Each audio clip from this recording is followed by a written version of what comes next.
wrestling fans, and welcome to the Wrestle Talk Podcast. For the next 2 hours, we will bring you the latest pro wrestling news, in-depth analysis of all your favorite promotions from across the globe, and much, much more.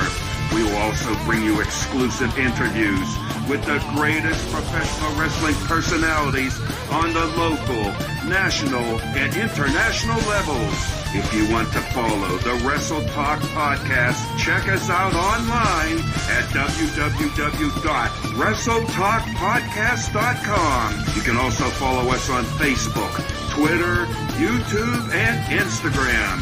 And now, it's time for the reigning, defending, undisputed leader in pro wrestling podcast, the Wrestle Talk Podcast.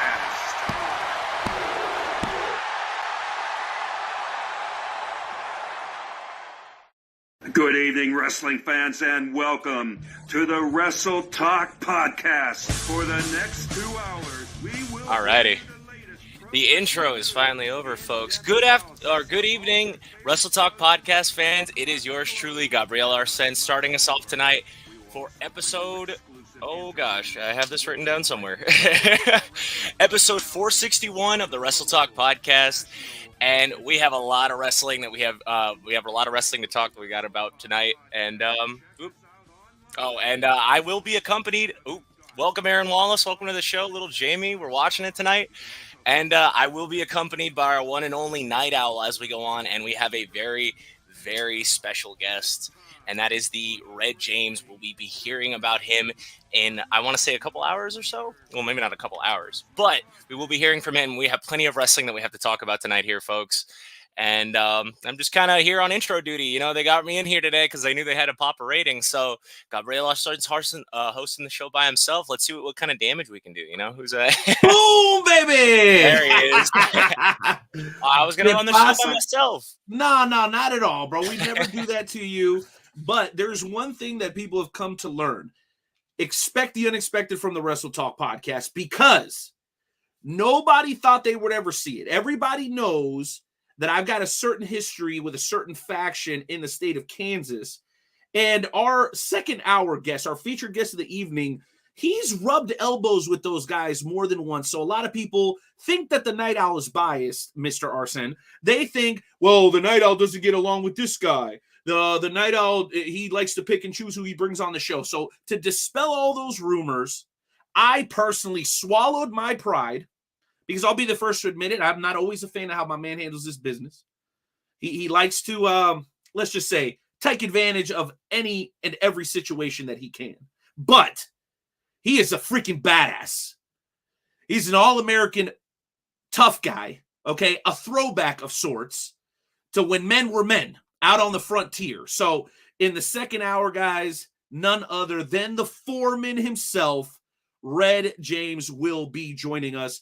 Well known throughout the great state of Oklahoma, Kansas, and all of the surrounding areas. And if you guys make enough noise, he may make an appearance at a local professional wrestling promotion near you. So that's it. Just that alone is worth the price of admission, Gabe. And guess what? There is no price for the admission. The Wrestle Talk Podcast is 100% free. Now, you can't write us off on your taxes, but we are 100% free. What do you like about that? I think that's awesome, right? Lord knows, I wish I could write this off through my taxes. Wrestle Talk Podcast. Yeah, but, no doubt about it, man. No doubt about it. Now, you want to do me a favor and educate the Facebook user folk? Can you let them know exactly what it is they need to do to stop being anonymous and show those beautiful money makers of theirs? So there's supposed to be a link in the description that you're supposed to click. It'll allow you so we can actually see you. So we can't actually see your logo right there, bud. But it should be in the actual description, right, on our post, right? Right. So if you're in a private group, mainly the FWWC, and you're watching the Wrestle Talk Podcast, we can't actually see your comments until you hit that link below and hit approve. Trust me, nobody is going to fish any of your private data. This is just exclusively so that we can show your likeness and image through the live stream tonight. So thank you guys for supporting us, no matter where you're checking us out from. It's easier to have a name to a face too. It's harder to have a discussion with people when it just says Facebook user. So Well, yeah, and the other thing too is, bro, a lot of the great comments that we see throughout the show come from folks that are from within some private groups. So, like, we definitely want to shout you out and give you your credit above everything else. Like, you had a great take. You brought some energy to the show tonight. So let us give you a shout out. And you know what? If that's not enough of an incentive, give me just a second here. I actually have some swag that I would like to give away here today. And this is something that we try to do occasionally here on the Wrestle Talk podcast. Sorry, I've just got to reach around here. So I like to find wrestling stuff that is not as common, things that may be a little hard to find. Now, sometimes it'll be something really, really awesome from a pro wrestling legend. And then sometimes it'll be something, let's just say it's collectible, but for like an untraditional reason. And here, I'm going to show you what I'm talking about and why I say that. So I was at the store the other day and we're looking for clothes. And I go to a thrift shop because every once in a while you'll find some gems at the thrift shop. And yo, shout out Jared, my guy. St. Louis is in the house, baby. Que pasa, brother? Thank you for being here. And I'm glad you showed up at this time because I believe Jared is a previous winner here on the Wrestle Talk podcast of some swag himself. So anyway, so I go to the store. I'm looking for some clothes. You never know where you're going to find a gem. And I come across this T-shirt that I'm going to go ahead and go out on a limb, Gabe, and say I think this is a collectible. Why? Because the legend is no longer employed by the WWE. So, like I said, Lord. for a very peculiar reason, I want that shirt now. This shirt is now collectible. You know what it I'm really saying? is, yeah. That's a collector's item now. He's not in WWE man. anymore. Let me see. I'm gonna tell you what size it is. It is a large. It's a large. Size. But guess what? This shirt is dope enough, bro, to put up on the wall. So if you're a big guy like me, I wear 2X, 3X. So if you're that size and you happen to win this thing, don't trip. You can give it away to your nephew or something, right? But you can also put it up, man, because who doesn't love them some Rick Boogs? I mean, come on, bro. Come on. It's a shame he's not in WWE anymore because he had a good look, man. Like you know who like when he cut his hair and then he showed up at WrestleMania, you know that match where he blew his knee out? Yeah. He looked so much like Ted Arcidi, and it was like the dude had that power look to him, but that whole rock and roll thing was kind of dope. Actual talent, the dude can actually freaking shred it out there, bro. Yeah, and then just paired up with Nakamura, like he probably enjoyed every night he came out with that. Dude. Oh, like dude, to be up, yeah. Oh, dude, that was just as good. Remember when Remember that one pay-per-view where the girl came out and was playing the violin? Yes. Yeah, dude. Anything like that with live music. Shit, I remember that that WrestleMania where Shawn Michaels came out to the band and they were doing freaking D-Generation X live right there. I think it was WrestleMania remember when they 12? did I think they did. No, it was 13. No, it was 14 because maybe 14. I always get those confused. Well, because 13 is the what was it? Brett. The I Quit match with Brett. Yeah, so Brett and Stone Cold, and 14 mm-hmm. was Shawn and Stone Cold. Now everybody remembers the D-Generation X song. Do you remember when they did the cover of America the Beautiful? Or did we just tune that part out? No, I don't remember that. Yeah, good. Yeah, I did. All right, well, hey, listen, a bit more business to handle, and I'm going to put you on this duty as well, if you don't mind. We do, as much as we love the members of the Wrestle Talk family, we also have to acknowledge all of our wonderful sponsors. So, Gabriel, if you wouldn't mind, from sunny South Florida, or I should say from sunny Florida, hit us with the sponsors this evening, please. So Wrestle Talk Podcast would like to thank our fantastic sponsors, including Royal Mills Transportation, head by one CEO, Dewan Mills, Nobleman's Barber Lounge in Kansas City, Missouri, Kincaid Arcade at Oak Park Mall, Interstate 70 Sports Media, Little Popeye Designs. It's where you can get your Wrestle Talk Podcast tumbler, and of course, the FWWC, the world's premier fantasy wrestling group. Now, I got to mention this, Night Owl. I actually started my new job and I do a lot of ballies. So, talking on the mic is getting a lot easier for me. So reading that stuff. What do you mean you do a lot of ballies? What do you mean by that? So what is it? We do like, we have those promotions inside of like BJ's and Sam's Club and stuff like that. So I walk around with the microphone and the speaker and I'm just like, we are giving out some free promotional items. Yeah. Now you're working on your announcer voice. I love it, bro. Honestly, this is an opportunity for me. Okay. So here's the deal. I want everybody here tonight to understand that you're competing against my man, Gabe Arson. If you can come on and you got a better take than him, let's say whether it's during the high spot segment or you can come on and ask a better question to him, to Red James, when Red James joins us in the second hour. If you can outperform my man Gabriel Arsen, then you win the shirt. But Gabe, you're relatively new here, and I don't think I've shown you a token of my appreciation yet as one of our permanent hosts here on the Wrestle Talk podcast for episode 461, Daddy. I don't know if you guys can see that back there. That's crazy. 461. But anyway, so if nobody can come on here and kill it and get a better take than Arsene in, then guess what? The shirt's going to Florida. So I want the Wrestle Talk family to come in full force, whether you're on Facebook, YouTube, you're watching this on X, or even if you're watching this on a replay. If you got a strong take, drop it. We want to hear it, and I want you guys to out-earn this from my man, Gabe Arsen, because ever since he joined the show and every time that he's been a part of it, I think we've taken it to another level, okay? So as far as I'm concerned, bro, keep it up. Keep working on those mic skills because it's definitely paying off, bro. It shows. I just got to say that. I appreciate it. Trust me. And thank you, Jared, for the comment. By the way, it reassures me to know that I've been very welcome with open arms here in the Wrestle Talk podcast. Yeah, bro. We just got to get you to put up some wrestling posters up in that closet, bro, and you're gonna be a-okay, my dog.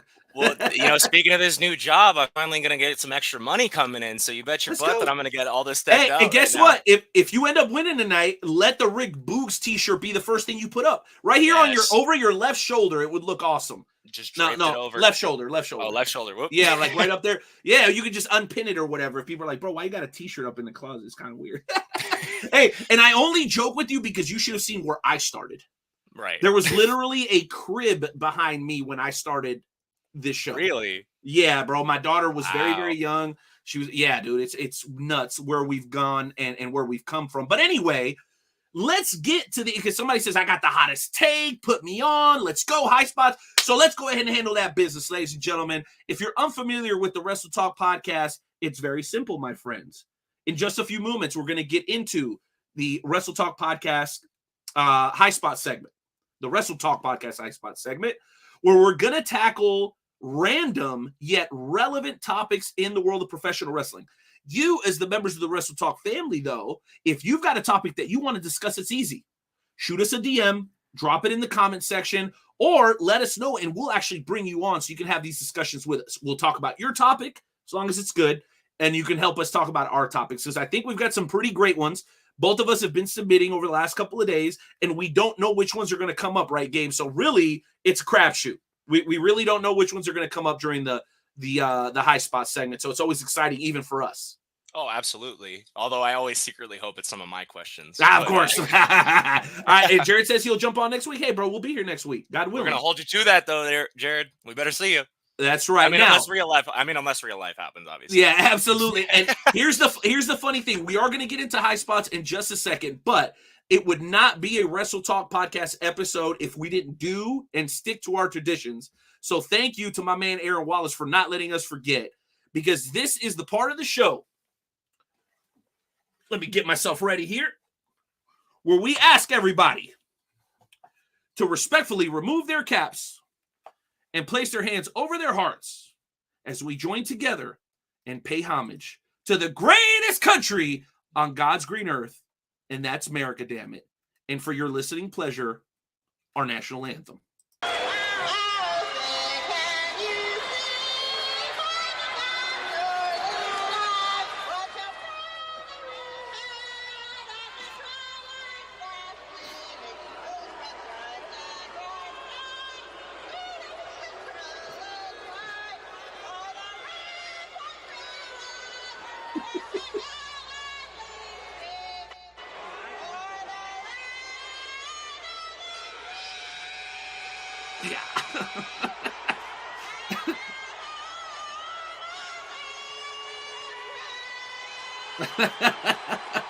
Woo! See, I'm glad you mentioned to take all of our hats, because that is nails on a chalkboard there. Hopefully I didn't blind y'all with that. Sorry, y'all.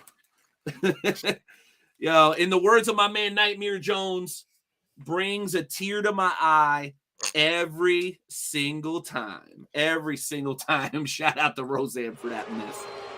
Woo, she's still going. My goodness. Oh, okay. Wow. Okay, ladies and gentlemen, without any further ado, it is time to make it all about you, the Wrestle Talk podcast family, as we gear up and move in to this week's edition of the Wrestle Talk Podcast High Spot segment. Boys in the back, you know what to do. Cue up the music. Let's do this.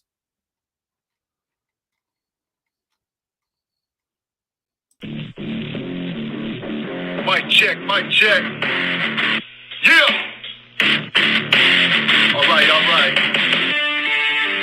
Wrestle Talk Podcast. DJ Money. Yeah. Let's go.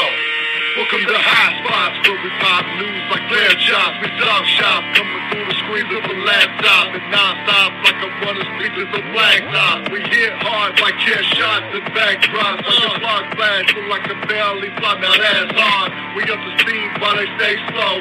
Wrestle Talk Podcast, now they know we about to start the show.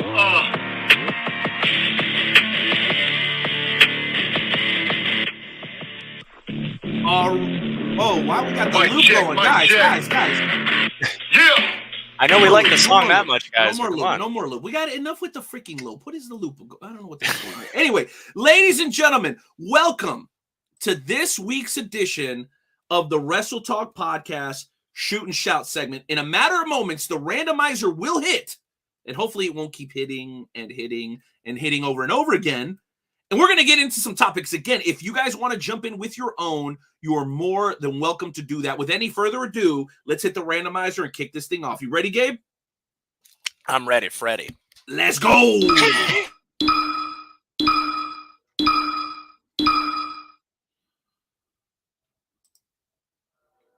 Ooh, looks like we're going to be starting on a little bit of a somber topic. What were you going to say?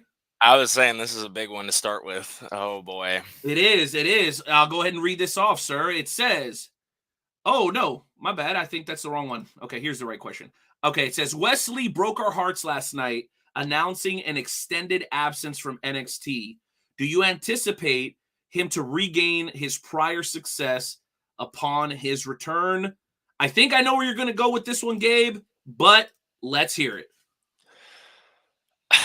The thing is that I can't help but be put in the mind of when Stone Cold first got injured. I actually used to have a videotape that I would watch, and JR would ask him, he says, do you feel, how do you feel? And he says, you don't feel 100% after something like that happens. And so that's not to say he won't reach the same success. I just don't know if it'll be the success in the style that he used to wrestle, because it was a back injury, correct, Night Owl?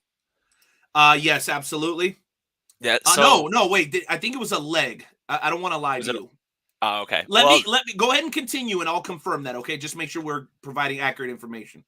Yeah, exactly. So I guess I'll just continue with what I was saying, in that I do think he will gain his success because he does have the fan base, and a good return usually spells something for that. But I guess it's just the trajectory that what he has when he lands, essentially, because we just have to see if he's like feeling better in the first place more than anything. So you want to read that comment from Jared Off for us there, Gabe? He says, 100%. Wesley is a big star. People await for his return, and that big pop that will happen, he will go even further. I definitely think the pop is there. If anything, I think that the North American title is like, I want to see where he goes after that. I could see him winning the NXT title, if anything. I mean, because he's going to get a lot of the reaction's going to be there. I mean, the fans are there. We're definitely keeping up with him. So, yeah. But to throw it back to you, Night Owl, I mean, how do you think? Do you think he'll reach the success? I mean, he's definitely a natural as far as getting the fans interested in him. But okay. All right. So I'm going to say this. I think you nailed it without even knowing that you nailed it. I think that he will come back and become as big a star or bigger. I think he'll eventually transition to the main roster. But at some point, I'm going to give him the same advice that I would give to my very favorite wrestler in the world today, and that is Rey Fenix. Dog, it's freaking Wednesday. You don't need to do a Phoenix splash through 8 tables off of the stairs that are mounted on top of the third turnbuckle on a Wednesday. It's just, I remember spots. I remember CM Punk, elbows crashing through tables and stuff like that. And everybody knows how I feel about Phillip. But stuff that is uber dangerous should be reserved for highly important moments. And I think Wes Lee, coming from that Sami Callihan kind of, and shout out to them, Wrestling Revolver. I don't know how much of that you're watching, Gabe, but whoop, crazy. Crazy. Ronda Rousey just showed up at Revolver. Dean Ambrose is usually over at Moxley, goes to Revolver a lot. But I think he'll come back. Why? Because physically, the guy looks like $1 million. He's got a mouthpiece. He's connected with the fans. And he's young. And I'm not going to look this up, but I would bet my bottom dollar he's not older than 26 years old. I'll let you look that up. I would bet my bottom dollar that he's not older than 26 years old. So when you're looking at a guy like Wes Lee, the door's still wide open. And think about this. You've got Aaron Rodgers, another guy I'm not a big fan of, football-wise, coming back potentially from an Achilles tear in an unprecedented amount of time. I think what we would once consider to be catastrophic injuries, Gabe, are now injuries that guys, especially young, physically fit, peak of their prime guys, can come back from that in years previous would have been the end of somebody's career. So because of technology, because of his ability to talk on the microphone, because I know that he'll come back and be a little bit more conservative and safe, and because he's already got a following, for those reasons, I do not only believe, to answer the question, that he will return to his prior success, I think he will exceed his prior success for those reasons. Go ahead, Gabe.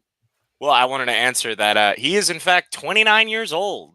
Whoa! Yeah, really? He wears it well, right? Yeah, just look this up. Okay, you know what? I totally stand corrected, and I'm okay with that. But is my point mute?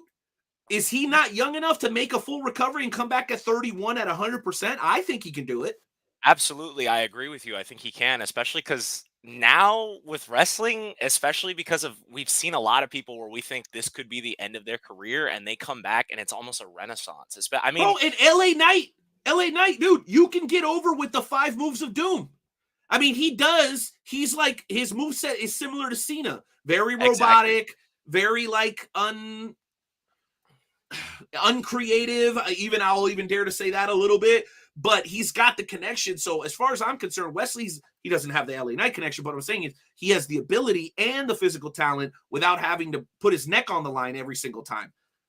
If anything, I agree with you in the fact that I want him to be safer. I mean, not in the sense that I think he's reckless, but that I understand that I think he's reckless. Well, then I'm gonna have to rewatch. I think he's reckless. You're doing a shooting star press off of the top turnbuckle to the outside on a Wednesday, bro. Chill. That might be a little bit much, yeah. Chill, so bro. I hope this underground. You gotta relax, my guy. I definitely think this hopefully acts as a wake up call for him to sort of slow down, and then if anything, that's a good thing because now he can really work on his crowd reactions because he'll be able to slow down and get the most out of his matches with, as you said, as little moves as possible. Because the thing is, even if it is 5 moves of doom for LA Knight, I mean, not doom necessarily, obviously, but it's the kind of moves. I don't know, in a way. He only needs 5, though. That's it. It's like, why do you think people sell? Because they only need those moves. That's all we need to see sometimes.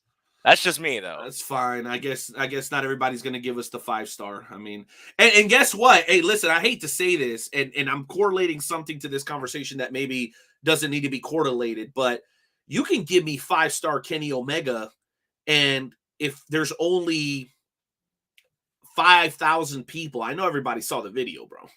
I know everybody's seen the video of Kenny Omega wrestling in front of 5,000, 8,000 people at a show.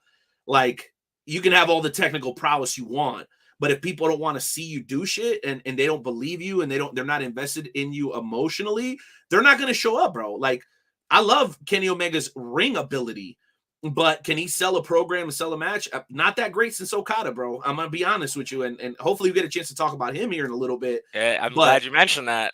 yeah, we'll see. I know it's one of the high spots questions. We'll see if it comes up, but any final thoughts on this topic before we move on, or does anybody in the crowd, any of the members of the Wrestle Talk family have any additional thoughts? Let's hear from you. Gabe, what do you think? Honestly, I think it's pretty shut and close on this one. I agree in the sense that I want Wes Lee to come back because the fan base is there. We're hungry to see him come back and feel better. And, I do think he will be able to reach his prior success. And as you said, if not more. So Love it. I'd say I'm pretty good on it. Love it, man. And we're not meaning to be overly optimistic. If we thought the guy was done then we would say that we thought he was done. We're going to stand on it because we're both Florida boys, and Florida boys, we stand on it. You dig? For We sure. stand on business, as the kids Stand say. on business. Did you hear about that? Did you hear about that crazy stand on business thing? I don't think I have, actually. Okay, This is the yeah, first time I'm hearing about go it. follow up on that. It's wild. Okay, That whole situation. Anyway, okay. Are you guys ready for the next high spots topic? Are you ready? Okay, let's go ahead and cue up the randomizer, boys in the back. Hopefully it won't repeat 18 times. And let's bring up the next topic.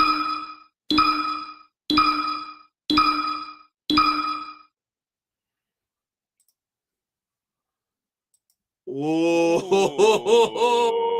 okay. Here we go. Okay.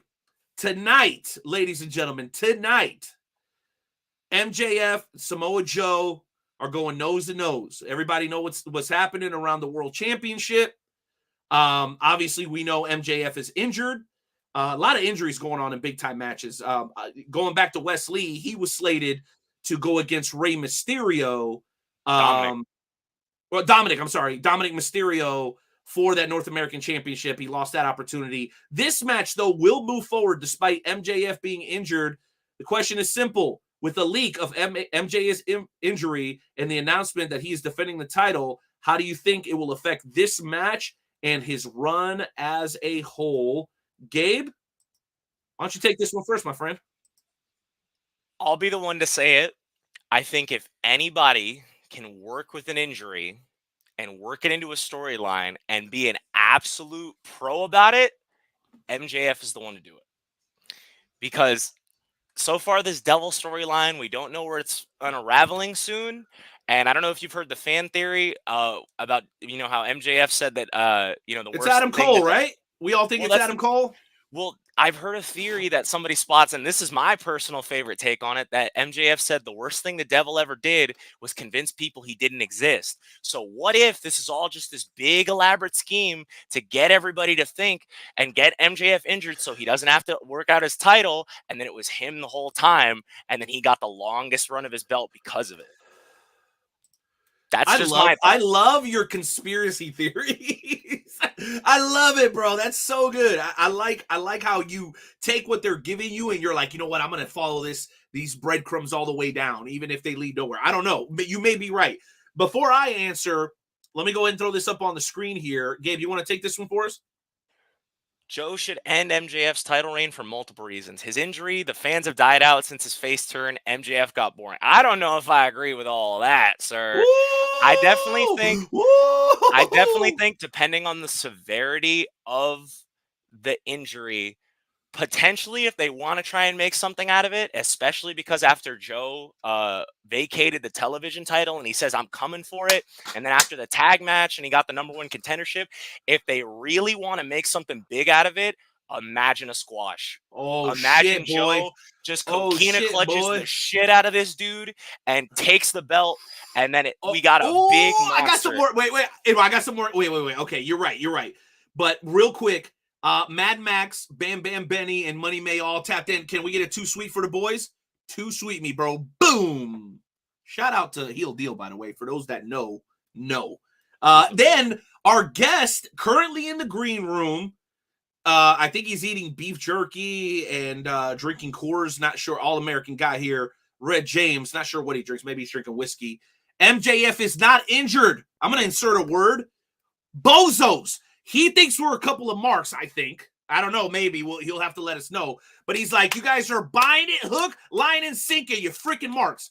Do you believe that it's a work, Gabe, or is it a shoot on the injury? If anybody could do something fourth dimensional chess level about faking an injury, MJF might be the guy to do it. Whoa. So, okay. You know what? I'm usually with you, but Sonny makes a point here. Are you really satisfied with the current version of MJF? Is he really hitting on all cylinders? Because some people, like Sonny Money here, believe that his heel run far exceeds this current kind of tweener babyface run that he's on right now. It's a little silly.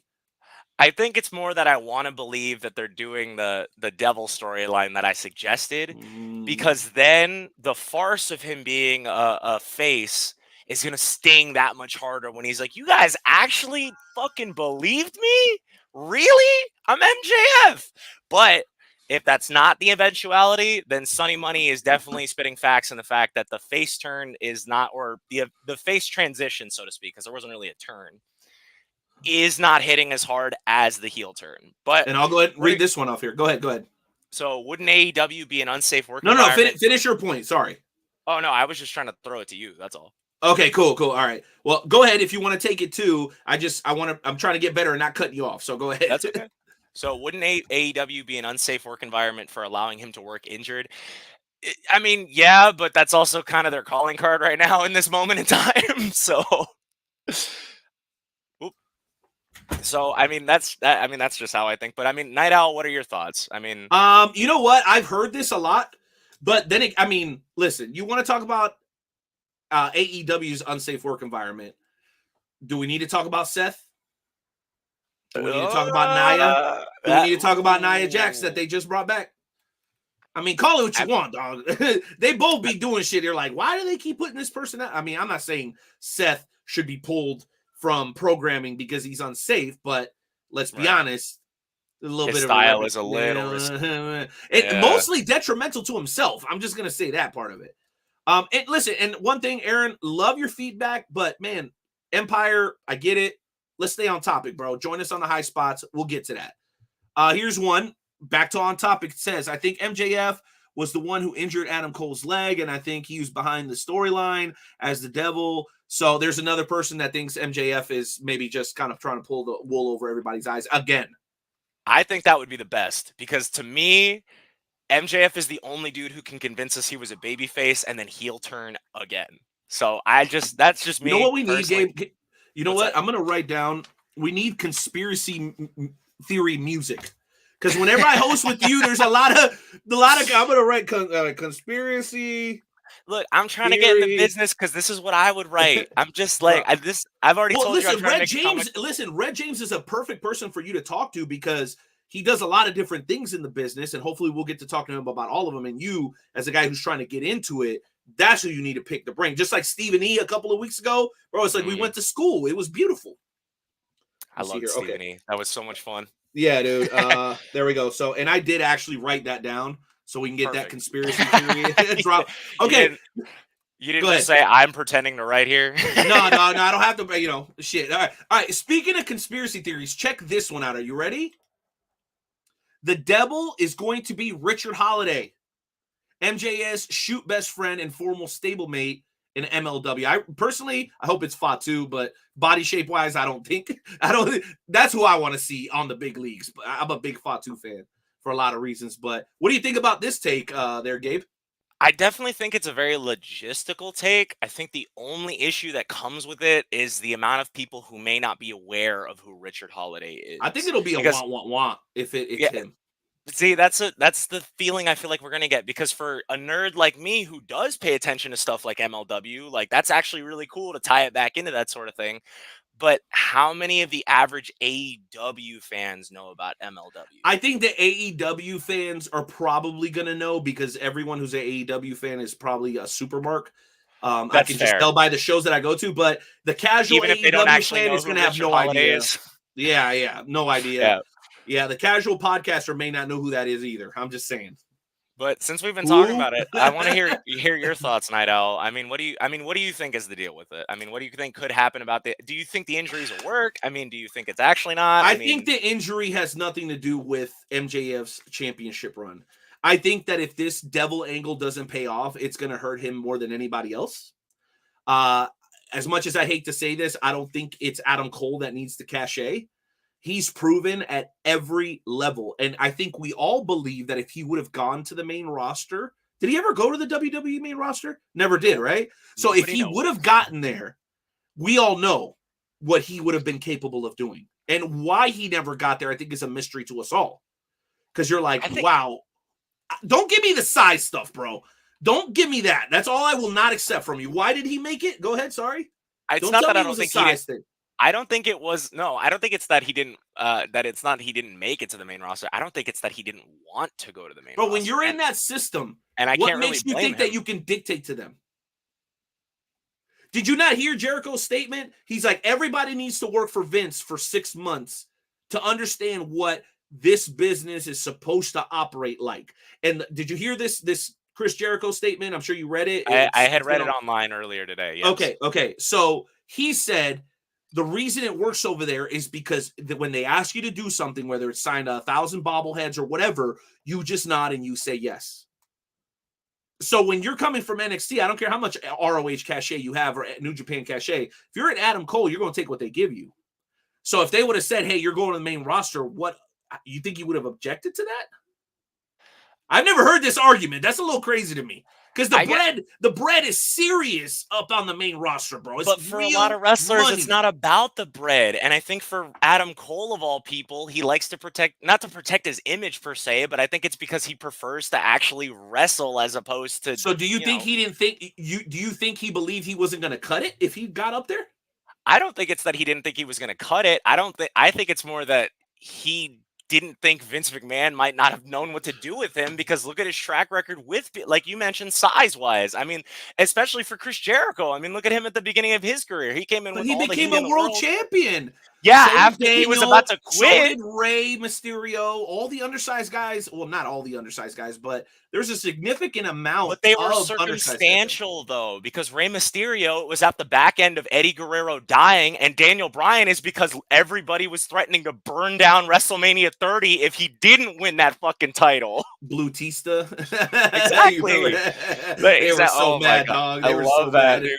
It was so all right, let's get back to the comments here, because this conversation is going really well, and we didn't mean to ignore you guys. It's just whenever we get into these back and forths, it's hard to get away from it. Yeah, hey, lay off Naya. Okay, we know what flavor of ice cream you like, my guy. Caramel. Hey. Shout out to the Wrestle Talk family. Luchador, much respect. Loyal member of the Wrestle Talk family. What if the devil is Kyle O'Reilly? That's a good one. Would that be a little bit of a want? Because that's who's missing. I think that's a half. They got Roderick Strong. Yeah, half. I like Kyle I know O'Reilly. Bobby Fish is still out there. He was actually I think he appeared in an ALW show here in Florida. So ALW, what's that? I have to double check. I think it's like All League Wrestling or something. I want to go to the shows. I have to double check. Yo, hey, shout out to my man, the Maestro. I shot him right as we were going on the air. I was like, Jeremy, we moved the show to today. Hopefully that doesn't screw up I-70. I can't say enough good things about Jeremy. Hopefully you can come back and host sometimes, even if it's just a surprise visit. J Money, you my dog, bro. I love what you're doing. Proud of you, bro. The things that you got going on personally and professionally. You're killing out there, man. I'm proud of you. It's all about the money. I don't know what context you said that in, Sonny. I think we missed when you actually dropped it. 3 things that are dead serious in this business: money, miles, and injuries. Yep, absolutely. Again with the Kyle O'Reilly, Fish is gone. Cole left Roddy. Okay, fair enough. Hey, it could be anybody. That's the true. most likely scenario, it's MJF. Yeah. Most likely scenario, if we're talking Vegas, who's putting money on what, I think that might be the one. Okay, but anyway, so what's going to hurt MJF far and beyond any injury he may be suffering, because I think that they can work a match to accommodate his injury. They can work around the injury. I'm sure Red James, who will be joining us here in the second hour, I'm sure he can speak to what it's like to try to work and formulate a match when you know your guy's not 100%. I think there are certain things that can be done. You know, you in a lot of cases when you're trying to bring guys back in, you'll put them in a triple threat. A 3-way tag, not a 3-way tag, a 3-on-3 type tag match, or a tag match to kind of protect them. 6-man. Mm-hmm. Thank you. You'll protect them. I think that you could do that with a champion as well, especially when you're working with someone like Joe. Mm-hmm. There are very few professionals, both on the mic, in the locker room, and in the ring, that can accommodate any style and can work fast, can work slow, can work the power game, can work the submission game. I mean, Joe, to me, is one of the best all-around players in wrestling history. And he can do. You want him on the commentary table? Check. Yep. You want him to manage somebody? Check. You want that? You want him to be a world champion? Check. You want mid-card champion? Check. All of it, bro. You want him to be an indie superstar darling? Check. You want him to be the WrestleMania guy? He can do that. Joe's that guy. He's been there and done that. Absolutely, bro. And then credentials some. are unquestionable. Absolutely. So for me, it's not the injuries, bro. It's how long are they going to keep up this farce with MJM as a half baby face? I think that's when guys like Sonny say he's boring now. He's lost his edge. And I think a lot of people would echo that. And let's be honest, these days, AEW goes as MJF goes. If he's peaking and he's killing and everyone's talking about him, they're doing great. If we're going through a little bit of a lull like we are now, then you start to worry about AEW, especially when videos like the Kenny Omega video came out a few days ago when he was wrestling somebody in front of very few people. The fact that you don't know his name should say the situation that they're I think it's the in. big guy that used to be in not Brody King. Malachi Black? No, not Malachi Black. John Silver. Help me out here. Oh gosh. Evil Uno? No? Maybe Evil. No, it wasn't Evil. Dark Order? No. It was one of those guys, the guy that used to wear the mask. I can't remember his name right now. now. Yeah, Evil Uno, isn't it? Or am I No, mistaken? not Evil. No, there was another guy. Stan. He may be gone now. But anyway, anybody who knows who Kenny Omega was wrestling in that video where there was only a handful of people, let us know. I don't like to guess too much, nor do I want to. It's either Evil Uno, Lance Archer. Was it Lance Archer? It could have been Lance Archer. Well, he was never in the Dark Order, but if it's Lance Archer Dark is Order. a big Okay, guy. that's the name of the faction. Yeah. So, yeah. Preston Vance. Thank you. Yes. Okay. Preston Vance. There we go. Thank you, Aaron Wallace. Shout out to you, my guy. Respect that. Thank you, sir. He nailed Vance. that. Okay. So anyway, what Kenny Omega's doing wrestling Preston Vance, or maybe it's Alan Angels. That could be another one. I think it was Angels. Anyway, not super important. Point is, MJF will go as the booking goes. If the booking gets him over and he's a hot topic on the IWC, then AEW does well. Shout out to my man Julius Cairo. Thank you for being here. Love you. Everybody else too, chime him in. It's all love. And Alan Angels is a great guy. There's no question. I don't think he's been given enough opportunity, but very, very talented. Especially cut, though. That's right. And he's done some shit down in Mexico that is dope as hell too, bro. People don't even know. You know what I'm saying? But anyway, long story short, I hope that whatever they're doing with MJF right now is short-lived, because right now I tend to agree with some of the audience, Gabe. I think it's falling a little flat. It's gotten a little boring and it's lost its edge. And right now, with all the controversy, especially surrounding, and I hate to say it, good old Phil going over to the E, you need to be hitting home runs right now. Now, to me, there are some home runs being hit, but they fly under the radar. And I'm going to summarize it in one word. Swerve. There are some really special things going on over there. So if you can get past all the drama and all the nonsense about ratings and this and that, Gabe, I think there are some really special things happening over at AEW. And again, I'm just pointing out one thing. Swerve. Any objections? Not at all. Because if we're gonna build off of that real quick, God, that dude needs his break right now. And I don't mean that in the sense that you deserved it. I'd be like, no, he earned it, because he's been doing nothing but busting his ass right now. There's no question. They'll make MJF. At first, when you said swerve, I was like, swerve? Doing a swerve? I don't think that'll help the situation. No, not swerve. No. Yeah, that's the last thing they need to do. Then it'll definitely feel like WCW 2.0, exactly, right? Bro. Yeah. He's like, well, that's why the company's in the dumps. God damn it. Go back to that Hogan promo. I just remember that shit. Good Lord. Will Ospreay. So we're already talking about MJF losing the title in the UK.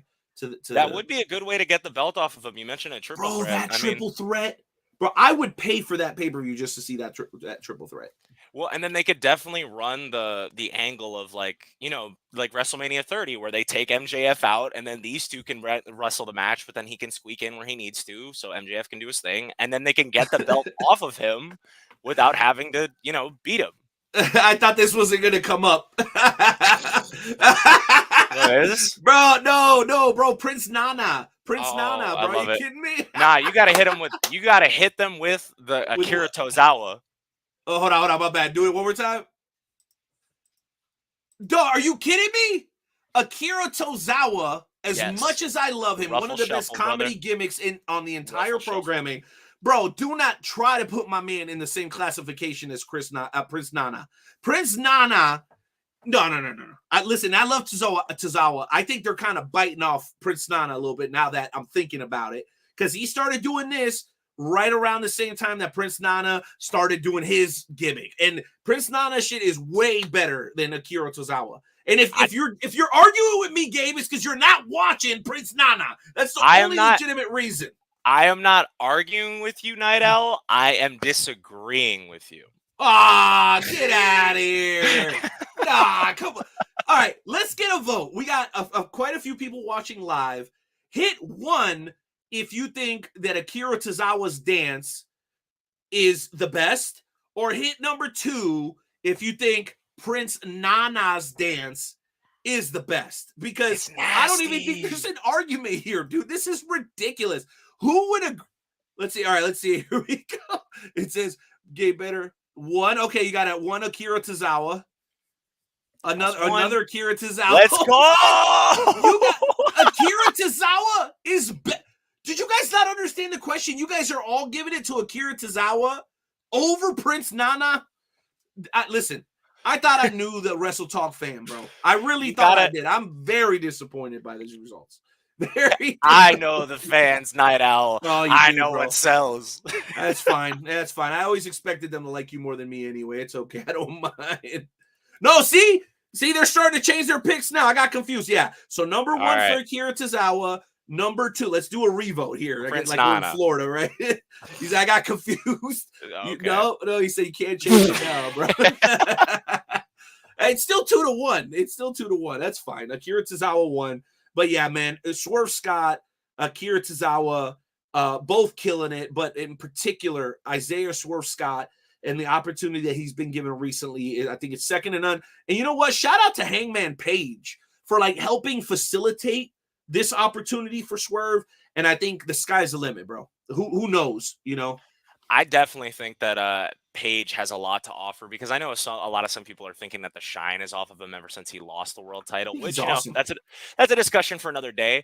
But he still has that name value because everybody knows him for his AEW run. So any kind of wins against him, especially for a lot of the pillars that we know, because Swerve is one of the first. Think about potential wins against or losses to Daniel Garcia, Darby Allin. I'm trying to think who else here. I mean, Jack Perry's gone, so I mean, yeah. Okay, hold on, real quick. Jack Perry's gone. Yeah, Jungle Boy. Can you bring those that don't know up to speed just briefly on what happened with that situation? Because that was another one of those, one of the pillars. You went through that whole pillar storyline. Mm-hmm. And it just, oh God, it's my. Wait a minute, we got some more votes coming.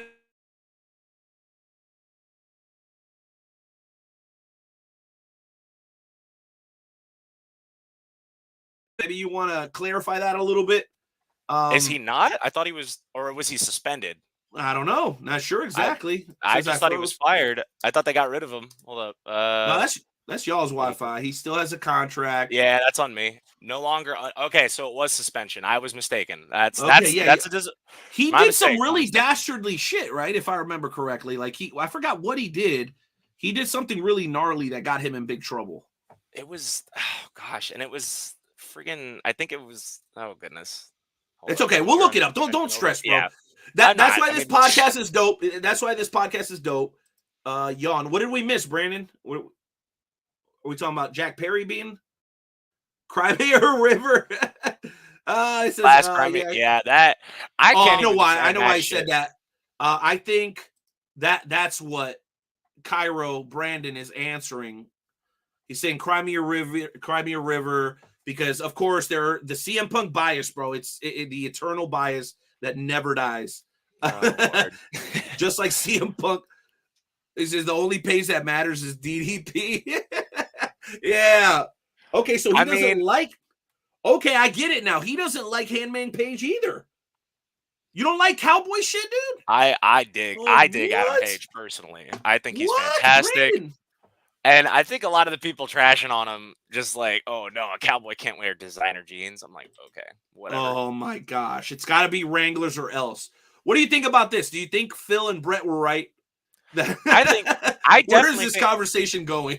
I mean, we're just rolling with it, bro. We got a 2-hour show to fill. Yeah, So no doubt, no doubt. the one thing I will say about Phil, right? Because I was one of the bigger people that tried to, not bigger people, but I was one of the people who sort of leaned into, okay, whatever happened the first time with AEW, we'll call that a mulligan. But the second time around, it was definitely heartbreaking for somebody like me who was trying to justify it. But I will say that regardless of what happened, a lot of the shit that Punk talked about in 2016 when he was, when he got fired is not invalidated just because of what's happening. And I feel like whatever happens in WWE will give us everything we need to know about CM Punk going forward. And it'll be a huge point of discussion going forward. Now, as far as Brett being right, I could talk about that for a while. But just throwing it back to you, Naito, did you want to get back, or do you want to hop back onto the high spot section real quick? Yeah, we can definitely jump back on the high spots, and we're loving this interaction from everybody. Yes. Who knows, bro? It feels to me like they don't want you to have the Rick Boogs shirt, bro. It sounds to me like somebody wants that Rick Boogs tee go. Here it is. Just for those that don't remember. That's a good thing, though. We need this without the Rick Boogs shirt, guys, because we love this interaction. Like that. We're giving away the Rick Boogs joint, okay? And it's got that on the back. I hadn't shown you guys that previously. So, I mean, we're keeping it official like a referee with a golden whistle around here, man. Look at that thing. Woo! This is now a collectible. I mean, I don't care what you want to say. You don't have to be a Rick Boogs fan. I mean, it's not like you can go and get another Rick Boogs shirt because we all know Rick Boogs is gone. All right, here we go. Ooh, Red James from the green room says Page versus Ethan Page versus Brian Cage versus Kristen Cage in a cage. Is Dr. Seuss booking AEW? That's a win. Arigato! And this guy's going to be on the show in a bit. Yo, my man Red James is going to leave here with that Rick Boogs shirt. Gabe, you better step your game up, bro. I need some solid comedy right now from you. Look, if you're going to make a comeback. If you can get me on the shoot and shout segment, I got a lot to talk about. All right, bro. You know what? Maybe we'll do that. Maybe that's exactly what we need to do, bro. So we can save it for the end of the show because I got a big one. Okay, you got a big one? Okay, you know what? It's really stupid, but I got a big one. Okay, but pause on I got a big one. You got to take it easy. There may be children watching. Well, you know what, bro? We're not going to wait till the end of the show because this is actually the time where we get into the Wrestle Talk Podcast Shoot and Shout segment. Now, depending on how long it lasts, we still may be able to come back and hit a few more Wrestle Talk Podcast high spot segment topics, which I know you love, and we haven't even scratched the surface on that.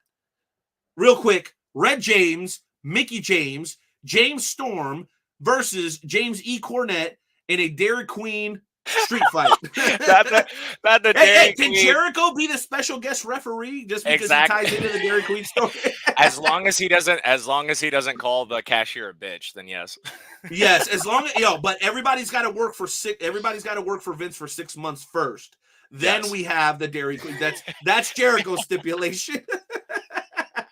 Yo, I'm sure, and listen, I don't know about Red James' taste, but the idea that he could be in the ring with Mickey James, probably not something he's going to be upset about. Because I don't know if you guys saw the video of Tiffany Fatu and Mickey James over the weekend, but there was like this spot where Tiffany Fatu goes up on the third turnbuckle and then reels in the opponent and like smushes them in between her posterior. Yeah. So Mickey James does that and then kind of takes a few steps back, and you're kind of waiting for Mickey James' reaction, and she goes, "Oh God!" She said, WrestleMania, baby. And then you could see her. You could see her, like, you can't hear it, but you could see that she's saying, "Don't threaten me with a good time, baby." So I'm sure Red James would be like, "Yo, I get to be in a match with Mickey James." As long as Nick Aldis isn't too close by, I think we might have a good time. That's great. Here we go. Another one. Red James, Mickey James, James Storm, and Tony Storm in a Thunderdome cage match. Hey, listen, we could do this all day, guys. Yeah, just booking matches for Red James in the future. Let's do it, man. Hey, I'm sure he's good with all of it. I'm sure he is. As long as they cut the check, baby. Because my you man's go. out here to get that gold, that cachet. Anyway, are we ready for shoot and shout? Because it looks like you're ready for shoot and shout. I'm pretty ready just because I don't think the audience is ready for what I have. But I think they're I'm ready, bro. They've been through a lot of shit with us, baby. Believe it or not, it's been 400. What? This camera's not even. Let me.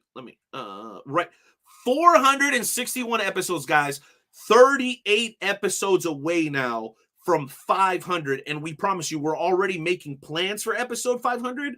The lineup we're gonna have that night is going to be unprecedented. Now, we have had shows, Gabe, 300, where we had ACH, Matt Jackson, Tully Blanchard, and Paul Orndorff all on the same show. Don't believe me? Go back and listen. Wrestle Talk Podcast, episode 300. So 500 is going to be absolutely incredible, just like 400, just like 100, just like 200. So we're getting ready and amping up for that. But right here, right now, it is time for us to get into this week's edition of what we call the Wrestle Talk Podcast Shoot and Shout segment. How does it work?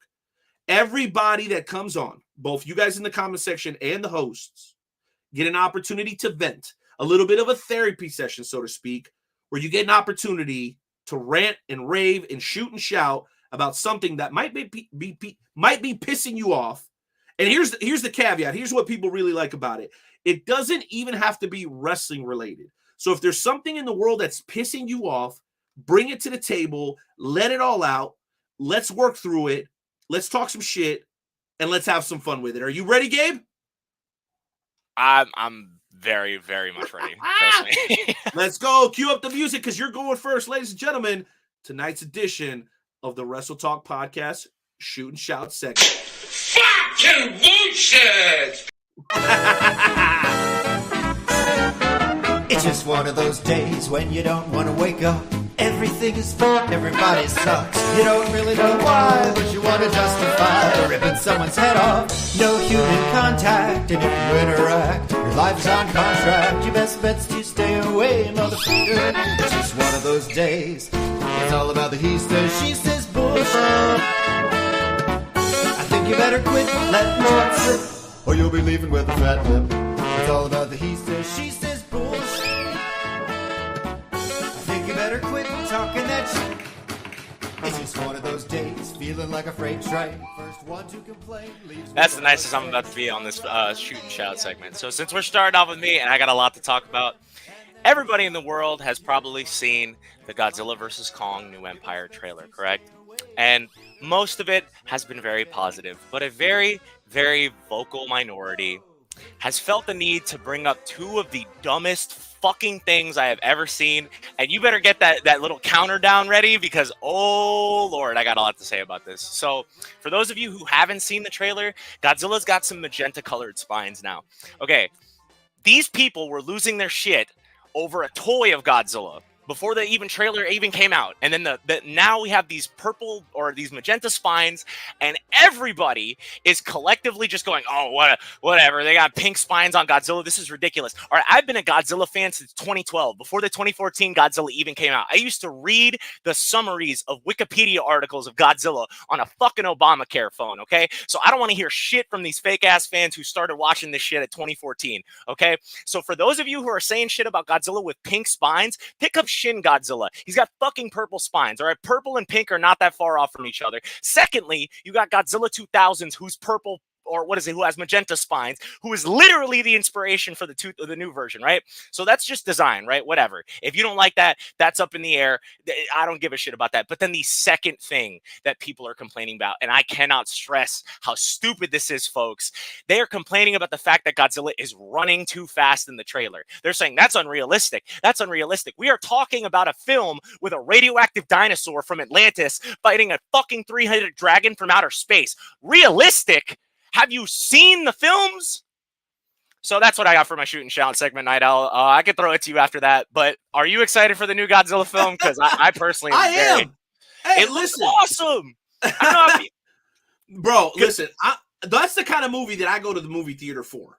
On the and then- big screen, bro. On the Exactly. big screen, yeah. You gotta, if you can find it. I wasn't able to check it out, but I want to if they have it this time around. See if you can find a 4D experience for it. They have it in certain theaters where it's like a bigger You screen. can feel the spray. Yeah, exactly. They feel like the shoot water a get- mist. Yeah, and then it shakes Okay, the so I chairs. experienced that at Universal Studios. You They did. used to have the Back to the Future ride. Mm-hmm. They used to have Terminator 2 3D, but it was really How many people 4D. remember that? Yeah. Yeah, it was really 4D. And you got the spray and you could feel the stuff on your legs. It was really, really dope. Really, really dope.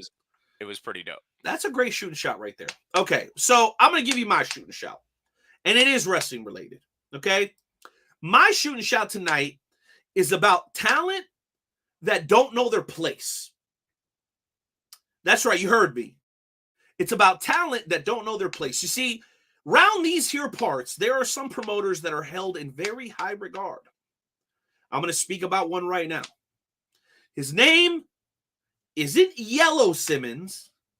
It's Billy Simmons. And I by no means am trying to antagonize our guest who is in the green room. He's a very dangerous and violent man. So I'm glad in this instance that we're not in the same room because he may not like what I'm about to say.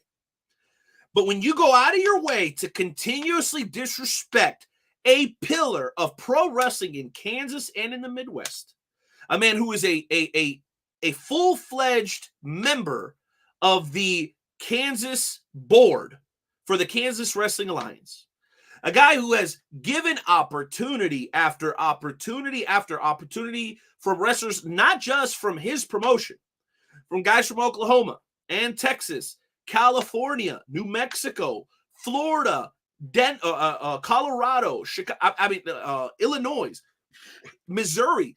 I could go on and on. And when you dedicate yourself, Mr. James, to trying to disparage the name of a legend, a promoter who has earned his stripes over and over just because you and your buddies in the Empire and some of your other associates, Drake Gallows and the like, you think you can run all over the internet and plaster nonsense disrespecting Billy Simmons. And guess what? Billy Simmons has some pretty reliable allies, and I happen to call myself, because let me tell you something. I happen to call myself one of them for this reason, Gabe. When I wanted an opportunity to do commentary, when my home promotion wasn't granting me the opportunities that I wanted, the door was open. And I got the pleasure of calling matches for over 2 years for Billy Simmons as his commentator. But the likes of, Rusty Rex and others like Red James made the job so uncomfortable that I had to step away from something that I love doing. So my shooting shout tonight is this. You want to talk about you hate fat wrestlers, okay, who think they can dominate. You know what I don't like, Red James? I don't like bullies. Bullies that make it hard for commentators. Bullies that make it hard for bookers. I cannot wait till you come on here because I think you need to be held accountable, sir. I seen the wanted posters all over Kansas. I seen the wanted posters all over Oklahoma. And we were lucky enough to secure this interview. And people thought I wouldn't even do it, Gabe, because they're like, Night Owl, there's certain people you don't bring on because you don't like their vibe. You don't like the way they conduct business. But guess what? This is America, damn it. That's why we use we do Roseanne at the beginning. It's a joke, but we also believe in freedom here. So the Foreman will come on here. I know he's a boss. I know he's a very wealthy man. I know he's a guy that handles business the old-fashioned way. So we're going to hand it the old-fashioned way. We're going to have us a pint, and we're going to have us a conversation. But I am tired of the constant disparaging of great young talent. You got guys like Austin Reddick coming up, okay? You got a lot of other young talent. Justin Gray, the Rebel Hearts. I mean, I could go on. And then you got guys like Red James, just there to create a cog in the system, to clog up the progress that's being made. Why, Gabe? Why? For selfish, individualistic type reasons. And listen, I won't take anything the way the guy. I wouldn't want to fight him. And I know there's a lot of guys that don't want to step in the ring with him. But the way he goes about handling business to me is disrespectful. A guy like Billy Simmons has earned his respect and he's earned his props. And then you got a cowboy, an outlaw, a wanted man thinking he can run roughshod over somebody that's been doing this thing for 10 years plus. So we're going to talk about that and a lot more. But it's kind of got under my skin a little bit because Billy Simmons, not Yellow Simmons, Mr. Red, Billy Simmons gave me one of the greatest opportunities I ever received. And I don't know him a thing. He paid me. I did my job. We're even Steven. Okay, I'm not on the, because I already know he's gonna say, you're on the books, you're on the, you're on the payroll. I already know what he's about to say. Okay. All I'm telling you now is, Gabe, one thing I can't stand is utter and blatant disrespect. And guess what? In about 10 minutes, that man, the Foreman, will be joining us, and he'll have every opportunity to defend himself. That's my shoot and shout for tonight. I just hope that he's gonna be mad. I know he's gonna be mad. That's what I'm saying, right? I mean, I don't know how well that's gonna turn out, but you got him on the show, so is that GTA isn't coming out until 2025. That's bullshit.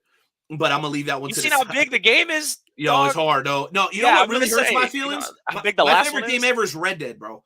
And the more resources they pour towards GTA, the less resources they put into Red Dead, and it breaks my heart every single time. Did you hear about the fact that GTA 6 is going to be in Florida? Yeah, I saw they have the FTX Arena already in one of the previews. So it looks bad. Yeah, and then we're going to have another year? Yeah, I think that checks out. The fact that we got a trailer is enough. Okay, y'all been talking. A lot of GTA fans have been asking for it for a while. How long has 5 been out? For a while, but you got to remember years? that this is. Yeah, I understand. Years. That's lastability, dog. That's a good thing. That means the next game's gonna last 20. Think about that. I'm not really mad because I've been fortunate, man. Work real hard. Okay, here we go. See? You see what I'm talking about, man? Okay. See? I guess I gotta argue. Oh boy. He's in the green room. Hey, listen. I let the audience see. This is the thing that guys like Red James don't understand, and we're gonna take a brief break here in just a second. The guys who pay the bills, FANS, the fans, they're the ones that really matter, Red James. I don't care what sort of mission you're on or what kind of crusade you're trying to embark upon, Heartland Championship Wrestling or wherever it is. Ultimately, it's those people that pay for those tickets that really matter, not you and your ego, buddy. But anyway, we'll hear more about that in just a couple of minutes. I will say this, though. We're going to take a quick break, okay, for this reason. We're hoping to give you guys a full 40 minutes with Red James shortly after this break. We will come back in about 2 minutes and hit one more high spots, and then we'll go ahead and jump right into the interview. Are you good with that? Okay, I gotta get my fluids. Go ahead, yeah. Let's refresh our water cups. Take a quick pee break, whatever needs to happen, and then we'll come back here in about 2 to 3 minutes, and we'll continue on with this episode, baby. Believe it or not, episode 461 of the Wrestle Talk Podcast, hosted tonight by my man, Gabriel Arsen, and yours truly, The Night Owl. We will catch you guys in just a matter of moments.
All right, ladies and gentlemen, we are back now, just a few moments away from our featured guest of the evening. I did want to take just a quick moment to thank all of our wonderful sponsors that continue to support the Wrestle Talk podcast as we continue to make our journey towards episode 500. First off, let me take a moment and thank the creator of these wonderful Wrestle Talk podcast tumblers, my man, Little Popeye of Little Popeye Designs. We are no longer producing the Wrestle Talk podcast mug. That is discontinued. So for those of you that were kind enough to grab one over the last couple of years, we really appreciate it.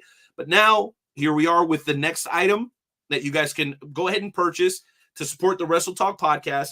And I've got no shade towards any other type of merch, whether it be t-shirts or wristbands or whatever. But for the price of a t-shirt, you get it customized, you get it shipped to your house, and it lasts a lifetime. This is going to last a lot longer than a t-shirt. So if you guys are interested, let us know. You can shoot me a DM. You can shoot Gabe a DM. If you're interested in picking up the Wrestle Talk podcast tumbler, make sure you go ahead and shoot us a message, and we will get you all lined up. Usually 6 to 8 weeks for delivery because they're all hand done and they're all customized with your name on it. So make sure you give us plenty of time to get that delivered to you. Also, my man Jeremy Karp, I-70 Sports Media. He was on a little bit earlier. Of course, the world's premier fantasy wrestling promotion, the FWWC, where yours truly happens to be one of the general managers. Gabe Arson is an upcoming competitor on the main roster, member of La Familia, Loyal to Mata, and really raising a lot of hell in the world's premier fantasy wrestling promotion. Also, Royal Mills Transportation, my man DeJuan Mills, in charge of all your travel needs here in the Kansas City area. Noble Ben's Barber Lounge in Kansas City, Missouri. Make sure you let them know the Wrestle Talk podcast sent you. And, of course, Kincaid Arcade at the Oak Park Mall. Ask for DBD. And, again, tell them that the Wrestle Talk podcast sent you. Did I cover all the bases, Gabe? Did I do my job? Did I do all right? Did I do okay? I think you did. I think it was a grand slam, Night Owl. Let's go, baby. Hey, that was a worthwhile little break. Okay, so we have a couple of moments left. Yeah, absolutely. We have a couple of moments left, and here's what's great about the show. We don't need to stop the shoot and shout. We don't need to stop the high spot segment. The guest actually gets to just join us and participate in some of these topics and some of these discussions that we're having. So just a few moments before we bring on our featured guest of the evening, let's go ahead and cue up the randomizer one more time, at least for now, and see if we can't drop one more topic. Because, Gabe, I know we had a bunch of them that were ready to go that we haven't even gotten to yet, and I want to give us an opportunity to at least touch on them briefly. Are you good with that? I'm definitely good with that. I know there's at least one big question in there that I'm trying to get out there, so I'm hoping we land on it. But let's do it, baby. Go ahead and hit the randomizer. Y'all know what to do.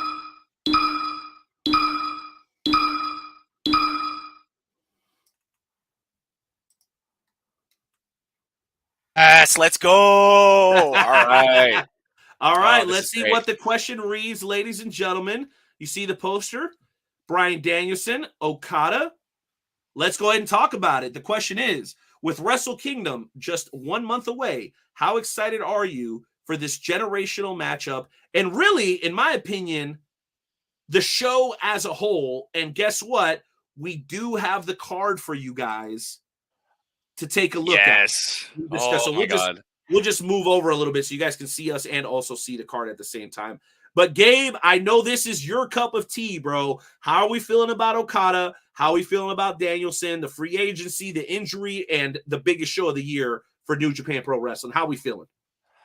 I mean, just the fact that this isn't even the full card either. Like, I'm pretty sure they still have more matches that they're going to be adding to this as this goes along. But, like, just look at some of the names we have here. Like, for those of you who don't actually keep up with New Japan, there's a lot of history going on here. Tama Tonga and Shingo Takagi have been going back and forth for the G1 Climax. If you haven't seen it yet, Night Owl, I got plenty of matches I need to suggest for you because it's fantastic. And then just recently, bring it. I certainly don't already have too much wrestling to watch, Gabe. Go ahead, send it over. Let's add it to the list. Yeah, right. It's crazy. We're so spoiled.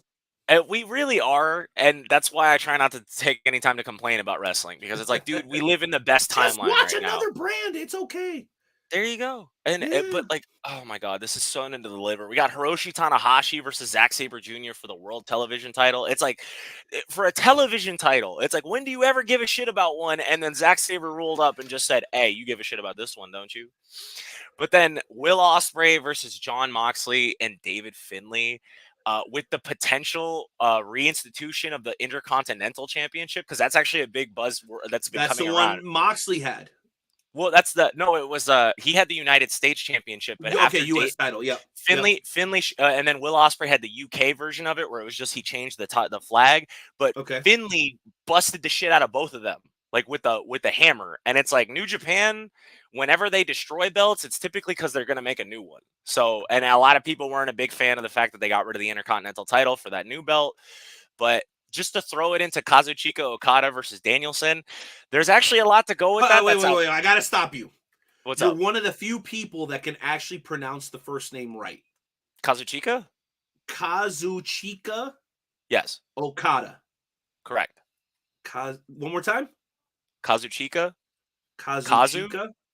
Chika. No, I got it. I just need to memorize it. One more time? Okay. Kazuchika. Kazuchika. So 4 syllables.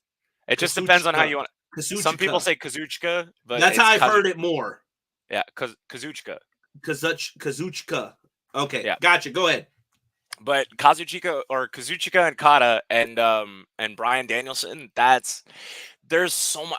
I just really hope that Danielson is okay, because we were actually going to talk about this recently on an episode of Collision. Danielson, his eye is injured. He started bleeding, and we're really hoping that he's not like out for this, because this match in a New Japan ring at Wrestle Kingdom, especially following that fantastic match at Forbidden Door 2. Oh my God, because Okada can go, but Okada after check this loss, yeah, it's pretty well written that he's not going to take 2 losses in a row. I'm totally with you on that. Absolutely. But shout out here, and we're going to talk business, but we also want to make sure we give props and respect where it's due. Red James, Hunter Walker, a young man that I actually had the opportunity to work with in Western Kansas about 1.5 years ago. I was doing Spanish commentary. He was doing English commentary. The name of the promotion escapes me for the moment. It'll come to me.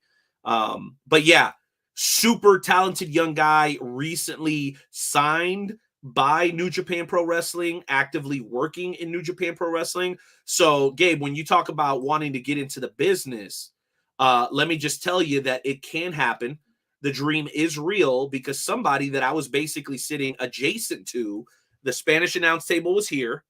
The English announce table was there. I wish I could remember the name of the promotion. It escapes me now. Derek something's the promoter over there. Real solid guy. But anyway, yeah, so they were there. I was here, and now he's at New Japan Pro Wrestling working with Kevin Kelly and some of the other guys. I mean, it can happen, bro. Let that encourage you, because he was sitting at the table next to me, and now he's over there at the big show. Trust me when I say that's what fuels me to get into the business, because I know I have something to offer, and Lord knows I would. Bro, look at the money maker. Look at the money maker. Who wouldn't want to sign this kid? Come on. Just I got my eyebrows done. Come on. I got the look. I just got my eyebrows done. We just got to get my man a bitch. We just you ever had your eyebrows threaded night owl? The shit hurts. Hell no, bro. I ain't losing my man card, bro. What did Red James say earlier? He said, F them hippies. What'd he say? I'm about to look for that shit. Yeah, right there. He said, fuck all right. Enough. We're having too much fun. And what I've done effectively is I have poked the bull right before they open that door. And now I think that it could be potentially dangerous for me. I think you're going to be okay. For whatever reason, the guys that roll like Red James and Stephen E. and the like, they always seem to like you, Gabe. I don't know what it is. Okay? But with me, all of a sudden, there's a problem, because I like to tell the truth. That's usually what happens on the Wrestle Talk podcast. But let us see what the case is. Will you allow me to do the introduction? By all means. I promise I will do it with the utmost professionalism. Okay, no, I'm just kidding. All right, ladies and gentlemen. And again, you guys are always welcome to comment on the High Spots topics. We can keep that going forever. It's completely up to you guys. But right now, we're going to turn our attention to our featured guest of the evening. And let me tell you something. I'm looking at the man's resume, and I could go down the list, but I think that's ingenuine. This is somebody that anytime I've seen him post, see him show up to a show or see him perform at a show, the dude's got a presence. He's the kind of person that you go, hey, who's that guy? Not for any particular reason, but he's got a presence, and I think that he's found a place to maximize that presence in the world of professional wrestling. So, though I may not always agree with the tactics, I always respect the hustle, and there's nobody that's got an old-fashioned throwback pioneer hustle like Red James. He's gone from a guy that I occasionally would see booked in the middle of Kansas to a guy that now is in high demand. And I felt like there had to be an important thing, or there had to be a moment where we justified sending out the invitation, though I have to admit I expected for it to be rejected based on some of my personal opinions. And I get it. I understand not everybody wants to do the show. But long story short, when you talk about movers and shakers in the business, guys that are now residing in the Midwest that are to be reckoned with, I don't care what generation of wrestling you're a fan of, you look at a guy like the Foreman and you go, this guy gets it. So, ladies and gentlemen, without any further ado, welcome into the show for the very first time, highly anticipated and requested, the one and only, the Foreman, Red James.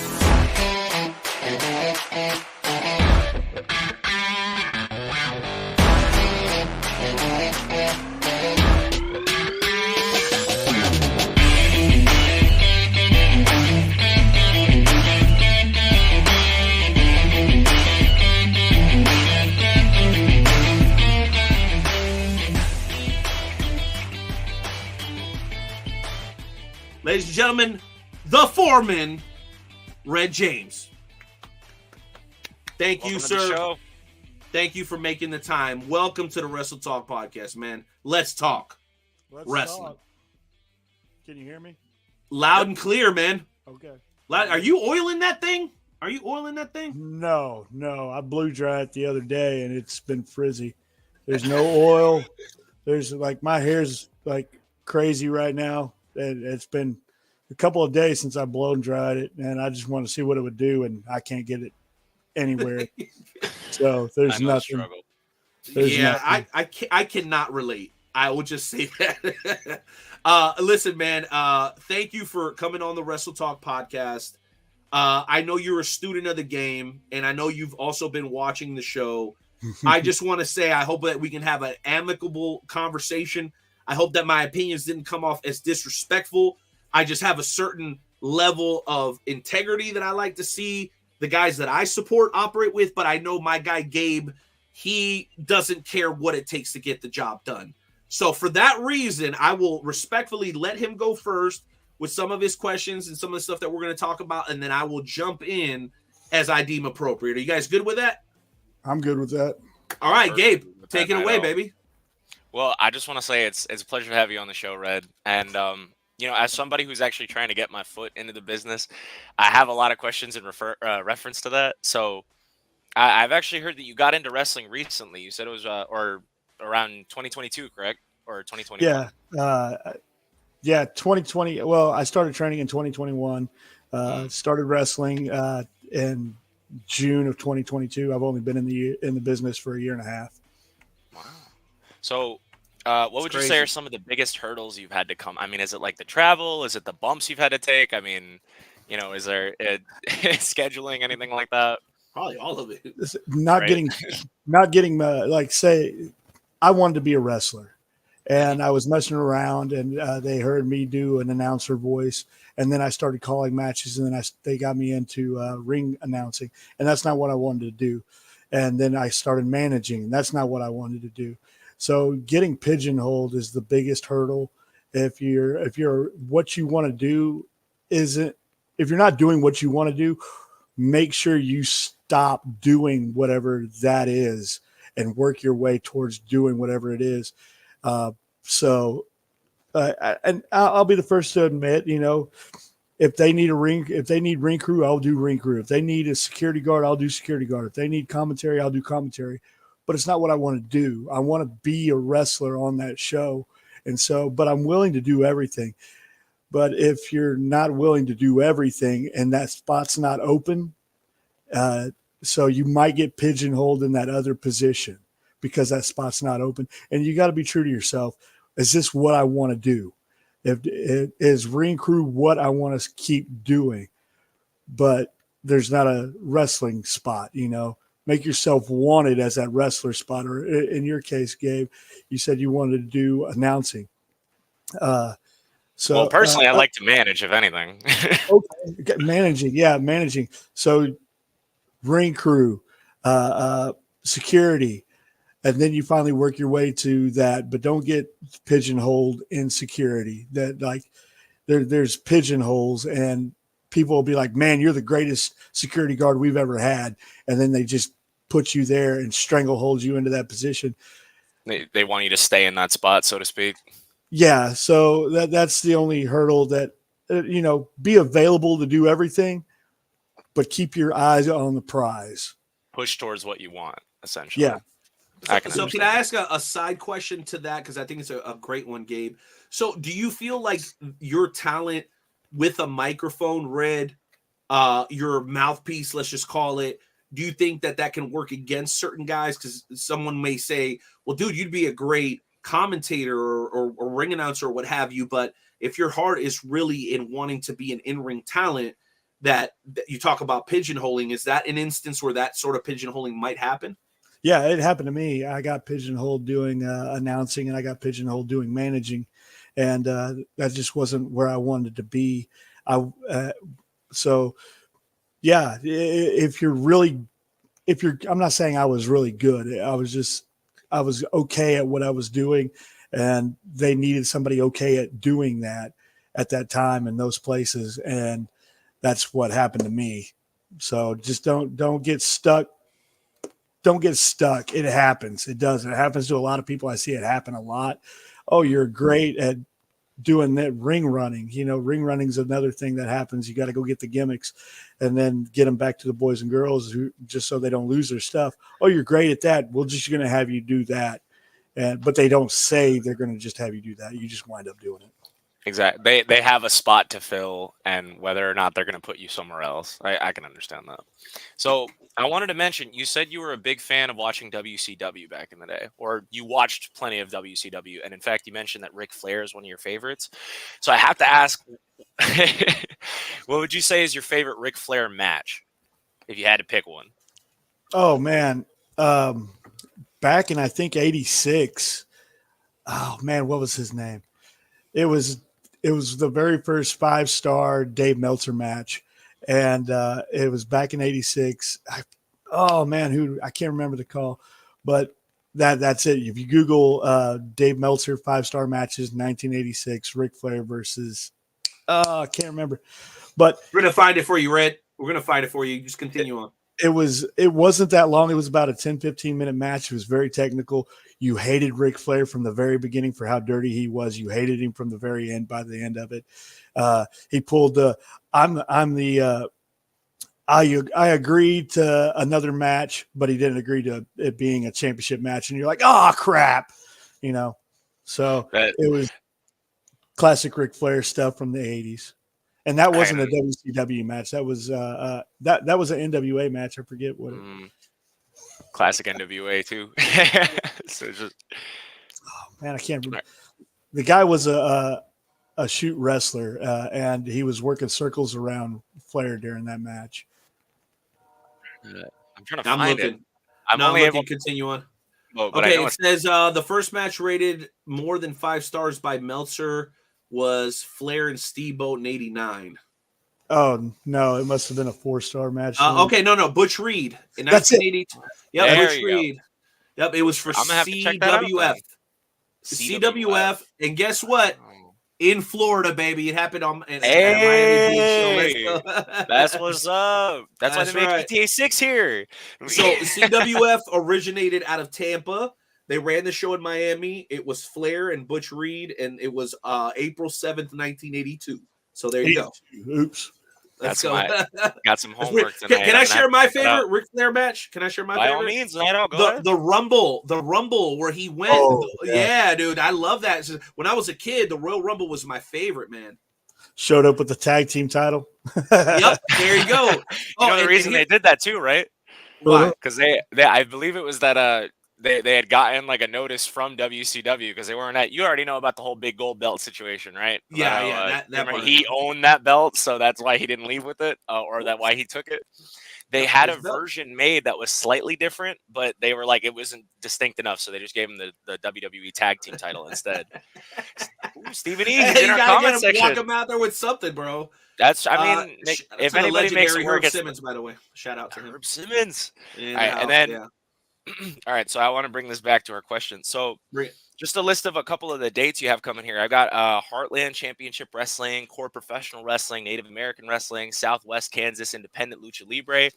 So I just want to ask, is there anybody on the top of your list in those promotions that you're looking to, square up with in the next couple of, months or so? I want to pop Billy Simmons in the mouth at Heartland Championship Wrestling. Whoa, see, man, I thought we were going to get through at least 5 solid minutes of some amicable, respectful conversation. Red, I know you heard my shoot and shout segment. Fine. You know what? Say what you need to say. This is America, damn it. But, man, I find the disrespect very distasteful. I'm just going to say that. He's just answering my question, Night Owl. What do you want to do? That's very convenient. Gabe, you know what? I'm going to go refill my... All right.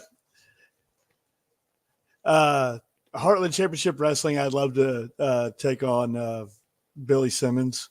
I just want to be able to prove my point to Billy and get it over with him and move on. And by the way, I respect if you have an opinion and you're passionate about it, I'm not going to disrespect that. Ducking and dodging is the thing I absolutely hate. So Night Owl having an opinion, I respect that. He can have his opinion, but I'm not going to agree with it. You can have your opinions. You're talking about video games earlier. I don't like video games. So that's just it. You like them? I don't. My son's actually in the back right here. I see that. Playing Fortnite. So I can't really, I'm not going to hate on it. That's your opinion. You have your opinion. I have mine. And so he got awfully heated. I'll be darned. I mean, agree to disagree, we still come to an understanding. That's all it comes down to. Right. Yeah. And then, you were going to say it. Core Professional Wrestling, I would love to take on the best of the best. He's known up there in Kansas, Luke Langley. I would love to take on Luke Langley. And the Core Professional Heavyweight Champion right now is Johnny Cove. He's my boy, but he's got gold. I got gold. Let's do a gold versus gold match. Get it over with. Ooh, I'd definitely like to see that. Oh, and you were continue. No, this is my second time in NAW, so I really I don't know. I don't have anybody. I don't know anybody, so I can't really to say, hey, this is who I want to take on. And then it's Skill. It's a new promotion. We're hopping in the hotbeds right now with it. So whoever they put against me, I'll fill out the locker room and see who I want to go against. All right. And then I wanted to just add this to throw this in there. UWO. I know you current or wrestle for there. Do we see a potential matchup against Tito Valentino for the UWO championship? Yeah, I hope so. The sister company of Red Dirt is Red Dirt Wrestling of Unified Wrestling Oklahoma, and I am their heavyweight champion right now. So yeah, I would love to take on the King of Cake. Ooh. And I'd love to take him on. He's what Kevin Nash back in the day would have called a vanilla midget. You know, wait a minute. Come on, man. He's got a lot of called cake. some Tino Valentino matches. That's very rude, Red James. That man has been a champion all over the Midwest, and you know it. Just because you're the heavyweight champ right now, you like to throw your weight around, and people know that. You come on here, you're all humble, you're playing the role. Okay, that's fine. I understand it. But at the end of the day, we all know how you get down around the ring, man. You want to talk about how you got your arms around that heavyweight championship? Do we want to go through the details of it? Oh, yeah. Tell me how I got my title, because I won it in a ladder match. Listen, man, I'm going to say this to you. From what I've seen personally, the tactics and the shortcuts are not my favorite. I'm just going to say that. And listen, you say, well, I don't appreciate people that play video games, right? I'm going to just show you the hypocrisy at work. No. You say that, but then you type this. Yeah. You see that, Red? Okay? So you type one thing, but you say another. I see the game you're playing. Okay, No, I see it. And I don't like it. I don't play video games. I don't like video games. But if you like video games, you know what? You can have them. Right, but this is what we have to. Okay, that's fine. Fuck You know video what? games. That's fine. That's fine. I'm actually ready to get into my questions. Is it my turn? He's not saying fuck video game players. He's just saying fuck video games. That's fine. Yeah. Okay. The attorney quickly to work. Okay, that's fine. I can see why everybody likes him. You guys are I'm very playing queued up. devil's That's fine. advocate. That's just it. Okay, wait a minute. So here's a bit of interesting news. Red James, can you confirm the statement from our friend Chase from the I-70 hot tag? Will you be featured at the Fountain City show on March 8th? Because now you're coming closer to home. So I like this. I like this because I want to give you I want to give you hell in person, not just over the computer gimmick. Good. So, can you confirm? He's the owner, so yeah, I can confirm. You see that? We're breaking news here tonight, ladies and gentlemen. Oh shit! Yeah, went blank. Oh, so I went blank. Shit, never mind. We'll get back to it later. Okay, that's fine. I'm It'll come excited. back to you. Yeah, it's probably a lie anyway. Okay, so here's my question to you. When you talk about associations, right? Like, you know, the old saying, you are who you hang with. I remember during my time, and we're going back a little ways here, but I remember during my time with the KWA out in Salina, out in those areas, you always kind of found a way, at least temporarily to align yourself with a couple of guys known as Violencia y Paz. That's my boy. And Ray Leone. See? Okay. And Dick Richards and the like. Okay. And you continue to associate yourself with the likes of these gentlemen. You care to explain the formalities that came to be for you guys to start working together? What is the correlation? What do you guys like about each other? What of the partnership? Because a lot of people want to know, what does the Foreman do for the Empire, and what does the Empire do for the Foreman? It's just a friendship. They do their business in the ring. I do my business in the ring. I have never interfered. I have never come out with them. They've never interfered, or I've never come out. I mean, vice versa. So it's just a friendship. And, you know, if you can't be friends, they're in the back. We're traveling around together. They come to Tulsa. Violencia y Paz come to Tulsa, and they came to my house. They called me up and said, "Hey, where are you at over here?" Shot them my address. They come to my house. We went to training together, and I think there was some videos out there of that. We went, but they're friends. It's not that like-minded people. That's it. You know, we're very driven. We want the titles. We want to make the towns, and it just so happens we're both in Kansas. If I wasn't in Kansas, we wouldn't be talking about it. But I went my way up to Kansas. They were already established. I'm not coming to the ring. They're just like-minded individuals, and I enjoy their company. The problems between Violencia y Paz and Ray Leone, I have nothing to do with. I'm not putting my nose in anybody's business. I don't talk to Ray about them. They don't talk to me about Ray. That's it. It's just a friendship. So, and listen, you don't look like a guy that carries the mail for anybody, but you said that's the boss. So I think maybe this is relevant. He's saying if you could pass along a message to your mutual friends, Ray Leone, that Anaya Howlett is going to be on his way in January. So I would be wary, if I were you, sir, of these so-called friends, because people are starting to associate their business tactics and acumen with your business tactics and acumen. And you know what they say about pigs, right? When they roll in the mud. So you hang out with those guys too long, you may end up with a little bit of mud on you, my friend, because now you got guys like Anaya and the Howletts, Austin Reddick and his guys. I mean, I think you're asking for a world of trouble. You say these guys are your friends, but if you align with yourselves with them and you're like-minded, Mr. Red James, eventually you're going to get lumped in with them and the shenanigans that they're up to. I like what you do. I like how you perform. I'm just letting you know the association may end up hurting you in the long run. I'll just leave it there. No. That's the same thing as saying Gabe's going to hurt you in the long run. No, just because you're business friends. No, it doesn't always wind up being bad. Okay. All right, that's fine. That's fine. And we will leave it there, and we will see what happens at Harlan Championship Wrestling, over at Fountain City, and some of the other promotions throughout the area. Because I mean, you guys are making a lot of the same towns, to your point. So that can be, I guess, to a certain point, that can be fun, right?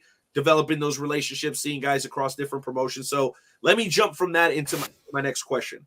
So as you've made your way across the roads, right? As Uncle Bob says, you got to do the drives.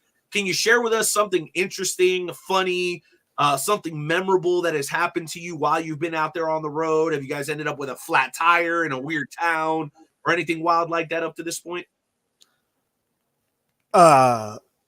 Only weird thing, there was a gas station worker who took an hour of our time after a show one time. He wanted to fill up the guy I was riding with coffee for some reason, and I remember his name was Steve. Okay. The gas station at not a Casey, Circle K. It was at a Circle K, and it was a weird situation, weird vibe. And it took there was a line going out the door with everybody trying to buy something because the guy I was riding with, he was filling up his coffee and talking to him. He was making the coffee for him at just a coffee machine. And it was an odd situation. And I was like, so you and Steve got together, huh? They were like, shut up. For a cup of coffee? For a cup of coffee, dude. It took an hour. No, bro, I'm going to make you a fresh pot. Just give me a few minutes, and then an hour later. Yeah, it was an hour later, and it was ridiculous. I grabbed some cashews, and I was just like, and I was waiting at the counter with the cashews, and I was just like, Jesus Christ, let's go. Farthest drive that you've done thus far in your 2 years? North Carolina, 18 hours. Ooh, and did you actually get to work that show, or did you just show up there hoping to get booked? I got to work it. I got to work a tag team match and tag team with Tommy Too Good. And very nice. Then we did a rumble at the end of the night. Okay, so twice. Yep. Nice. I guess that's awesome. Yeah, that is pretty dope. Another question that I had for you is the origins of you coming into the wrestling business. I know you talked about doing some commentary and ring announce stuff. So, but when did you actually make the decision that you wanted to participate in the business? I know you said it took you a little bit to actually get to the wrestling part of it, but what was that moment that you're like, yo, I want to do this shit? I seen an ad in 2021 for wrestling training, and the Core Professional Wrestling has a training school, and for their training school, it was $5 a session at the time. And I was just like, well, for $5, I can see whether I like it or not, because me and my friends, we were watching a lot of wrestling at the time, and that ad just kept on popping up, and so I clicked on it, sent them a message, and for $5, I left. I was on vacation with my family. We were out at a lake, and I left that day, went to a ring, and they didn't make me bump. They didn't make me do anything. They just had me run, and I was so blown up. I smoked cigarettes at the time. I was so blown up.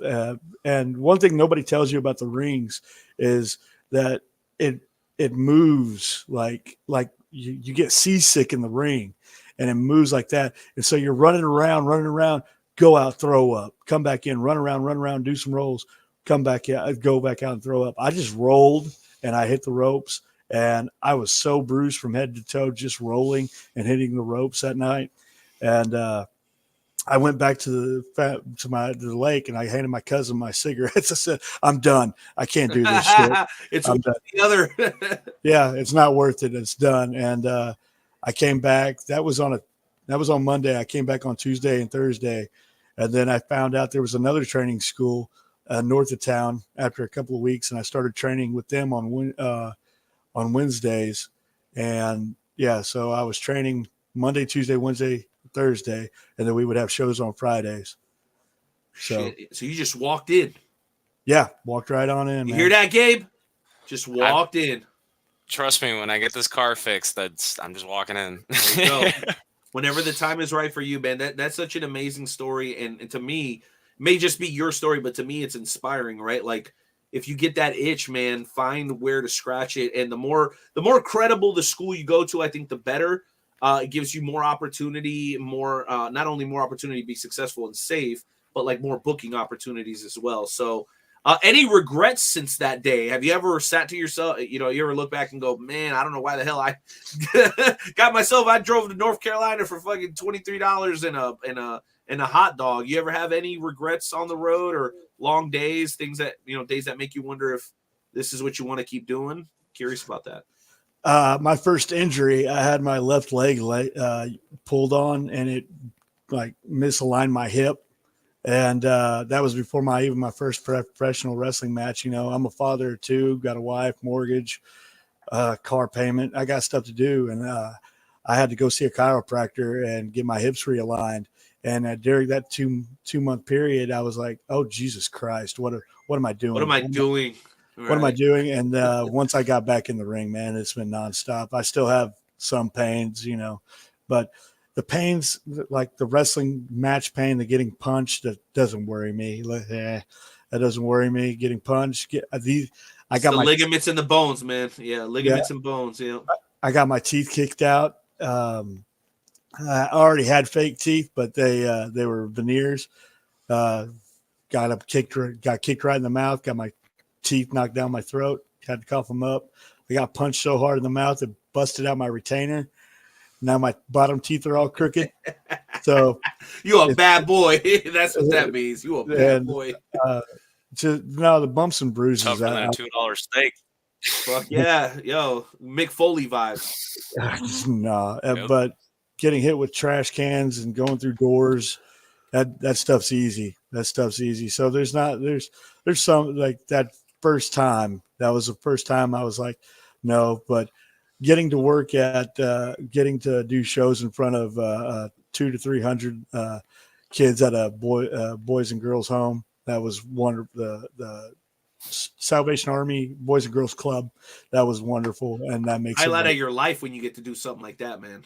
That's really giving back right there. Well, that's got to be like a life highlight, right? Like being able to perform again in front of not just an audience, but like an audience that truly cherishes that moment. Like that's. And they didn't mind my dirty tactics, by the way. They didn't mind my disrespect. Oh, so you're admitting to the dirty. See, now we're getting somewhere. I'm not admitting to nothing. I'm not admitting to nothing. It's only cheating if you get caught, and I haven't been caught once. All right. Well, that's funny that you say that because I do have one more question. I know Gabe's got a few more. Wanted to actually hit you with one of our high spots topics as well, and then we'll close out with a little bit of a trivia challenge if you're okay with that as well. But the name, the Foreman, I know that's pretty self-explanatory, but to me, when I think the Foreman, it talks about work ethic. Being a father and a guy with a mortgage and a guy that's got things to take care of outside of the business. Can you tell me what you've observed from mainly like the younger guys in the business, even though they may be more experienced within the business, they're still young men. So can you speak to work ethic, right? Because you think of Foreman, that's the first thing that comes to mind. Work ethic, somebody that's a leader, somebody that shows up, somebody that knows how to direct, somebody that's dedicated. Have you noticed either to the positive, to the negative, how work ethic affects people's ability to be successful in the business? I know you're fairly new at it, but I'm sure you've, as a father and as a, whatever it is that you do professionally, you're probably a leader in that as well. I know that you're manager, whatever it may be. What have you noticed in the locker room and out on, let's just say, in front of the lights, how work ethic plays a factor into people's ability to succeed in the business thus far in your career? First and foremost, somebody needs to teach these kids how to use hand tools. Like, Jesus Christ. I show up to these shows and nobody knows how to use tools. So learn how to use a ratchet strap, know how to use a ratchet wrench, and just get a basics of tools. Kids, the younger crowd, the ones that aren't successful don't have the hard work ethic. And by that, I mean, they're the ones who show up 20 minutes late. They're the ones who leave early, and then they wonder why they don't get booked by the promoters. They're the ones who complain. I've seen a little thing going around. I don't know the story behind it, but somebody's complaining about not having water at the show. Bring your own water, be self-sufficient. But the crowds that I generally hang around with they're very well motivated to put the work in. Nobody in Kansas, nobody in Arkansas. I haven't been around Texas that much, but nobody in Texas that I've been around doesn't have a bad work ethic. And so that's my view on it. But yes, if you're not setting up the ring, if you're not pulling down the ring, if you're coming from out of town, they understand, hey, you're going to be here at call time. But if you're in an hour or two, they expect you to pull down the ring, and they won't book you. Like, they want to see your knowledge of the places I'm around are that old school mentality of put up the ring, take down the ring. And that's a big highlight of it. They also want to see how your interaction with crowds are. If you're not very good with the crowd, like, I get it. I'm not the most likable guy. I get it. So, but do I go out of my way to make the fans not want to be there? No, I am very welcoming to the fans. If the fans want to be there, bring them. I'm not there for the guys in the back. I'm there for the people in the front row seats and all the way in the nosebleeds. So if the disrespect towards the fans is very high and promoters see that. And so those guys won't get booked. So you got it. There's a lot going in with everything in the business. You can be as rude as you want to be to the announce team, to the ring announcer, to the referees, to the boys in the back. But once security. Security, once you start disrespecting the fans, that's a whole nother ball game. And there's a lot of young guys.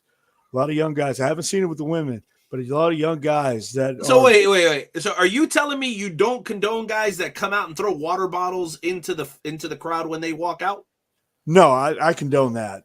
Come on! You see, we're this close from getting there with you, and then you just revert back to the nonsense. You know exactly who I'm talking about. Comes out, sprays water everywhere, throws water bottles, pissing off grandmas, pissing off grandpas.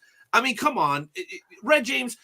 With you, I feel like we're almost there. We're about to have a breakthrough, and then you and freaking Gabriel over here, you always disappoint me. I don't know why you have to be this way. Once you're on the other side of the guardrail or the tables, that's what I'm talking about. The coming out, when you're inside the guardrails, inside that area, that's a whole nother ball game. But once you're outside that, you need to be on your toes. You need to be welcoming. I'm not very welcoming. I'm not standing there going, "Hey, let's come on up here." I'm standing. I'm standing there. That's it. So, but that's the only thing that I see is the disrespect to the fans on the other side of the guardrail. Okay, gotcha. Quick thing here, Gabe, before you jump back in. Guys, please follow the Foreman Red James on all social media platforms. Again, I'm very, very clear on this. I don't agree with the tactics, but the man gets it done in the squared circle. To my man on the Facebook, my folks on the Facebook stream as well. Make sure that's at the Foreman Red James on Facebook, and follow up. Make sure you guys are paying attention to what this guy's doing. We've been around for a long time here in the Wrestle Talk podcast, and as a lot of you guys know, folks have been on the podcast and ended up at name promotions many, many a time. So the Foreman could be the next guy. Okay, so make sure you guys are paying attention before these guys get beyond your grasp. I love this comment here from Chase from Fountain City saying, I can attest the Kansas guys are always hands-on. No one leaves without helping. I love to hear that. Shout out to you, Chase. And then who's the ugly dude in the middle? Well, let's be honest, Josh. You're not here every week. Well, let me say this. I'm going to defend you. I'm going to defend you. Jay, hold on, Red. I'm going to defend you. Josh, you're not here every week. Okay? Exactly. And you're not obligated to be here every week. You got your own show. You got your own promotion. You're a very successful guy. I love what you do. I love your energy. But for some reason, this week that Red James is on, here you are. So I'm only going to defend you this one time, Red, so don't get used to it. But for some reason, Josh Elliott is here. He's not here every week, but he's here when you're here. So clearly he knows who you are. Can we agree on that? Yeah, he knows who I am because he's no-show Josh Elliott. Hashtag no-show Josh Elliott. Just like hashtag Yellow Simmons, it's hashtag no-show Josh Elliott. So, yeah, he knows who I am. Okay, first of all, elaborate on the no-show Josh. But we haven't even talked about this. The Yellow Simmons thing, where did that originate? What is your heat? Because you talk about respecting the old school. You talk about understanding what promoters expect of you and being there early, staying late. To me, that sounds like Billy Simmons, but for some reason, you don't agree with that. So you got to elaborate a little bit on both fronts. What's up with Josh, but more importantly, what's up with Billy Simmons? We need answers. Por favor. Josh Elliott, I'm going to put over his podcast. It's I-70 Hot Tag. I-70 Hot Tag. I got you. I-70 Hot Tag. I-70 Hot Tag. He's a host on there. They talk about I-70 and everything. But they talk about I-70. I-70 and everything. The road. They talk about the road conditions. They do. No, they do not. But Chase, on the other side of it, goes to all the shows. Josh doesn't go to all the shows. Ooh. Josh comes up with excuses why he can't go to shows here lately. Chase has bad internet, and the show crashes because his internet goes down. Come on, I'm not going to let you disrespect my guys, man. Come on now. I'm pointing out facts. It's not disrespect. You are out of line right now. And then Josh Elliott, Chase is going to go to the show. Chase, I watched Chase put up and tear down a ring, okay? I respect to that guy for showing up and doing the work when he doesn't have to. And he's sponsoring the show. Why the hell is he's putting money into the show? Why is he tearing down the ring? And I've seen him. But they both do that, bro. It's not, come on. But Josh doesn't show up. Wow. So no show Josh Elliott. There it is. I don't condone any of this nonsense. And he's been drinking at his kids' soccer games. I told him, I was like, oh my gosh. What are you talking about? He's got the reason why he can't go to these shows on the weekends is because he's got to go to the shows. I told him, hey, just fill your cup up like I used to, and he's like, oh, hey, Red, that felt really good. I don't drink anymore, but water. But I know that he's been filling that Styrofoam cup up now. Bro, you are tripping right now. I don't know what you're talking about, man. I don't agree with any of it. Fuck you, bullshit! This sounds like propaganda. We don't agree with none of this. Yo, they dying over here. Good. Yo, Red, you are wild, bro. Hey, listen, I'm going to just say this flat out. If you ever decided to change your ways and become a good guy, bro, you got it made. I am a good guy. I am a good guy. You might be a good fella. I don't know if you're a good guy. I'm going to just say that. I'm a good guy. I'm a great guy. Oh, my gosh. Gabe, please try to make some sense of this. I mean, I'll try. I really only got one last question I have to ask, Red. And that is that if you were going to give any advice for, a rookie like me when it comes to wrestling, what is something that I can take to heart to really kind of push me to become, where I want to be in the wrestling industry? What are you wanting to do? I want to change the business if I can be as putting a dream on it as I could possibly be. I think his question, though, and I could be wrong, was what is your position, your dream position? Do you want to be a wrestler? Do you? Okay, I think that's what he was asking. Definitely manager. I aspire to be the next Paul Heyman. Okay, yeah. Bro, look at this kid's face. He needs to be an in-ring talent. Am I crazy? No, he's young. Yeah. Go ahead, Red. I'm sorry. I'm talking out of turn here. Put some hair gel in, man. You got to get down. So the thing that I would tell you is find your local school. Go there on whenever, message them, go to your local school, go there, talk to them. Hey, I want to be a manager. Okay. Now in your area, you're going to have really good managers. I don't know who the really good managers are in Florida, but go to those, see them and reach out to them, reach out to the managers and be like, hey, do you mind if I shadow you after you talk to your school and your school gives you the okay to go? Reach out to those managers, shadow those guys on days of shows, Wrestlers do it. We talk to the vets backstage. Why don't you talk to the really good managers in your area, and then start building that way? You need a mentor to help you go along the way as a manager. And whenever I was managing, we had Stevie Caballero down here in Oklahoma, great manager, and I shadowed him. We were hitting the towns together. I was just going there to set up rings while he was managing a guy, but we rode in the car together, and we rode while I was managing, and I learned how to be a manager through Stevie Caballero.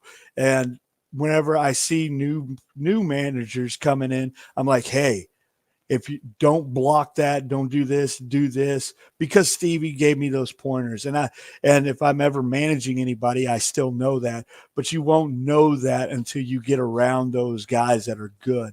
So if you want to be the next Paul Heyman, find the guy that's really good in your area, shadow him, and then start working your way up.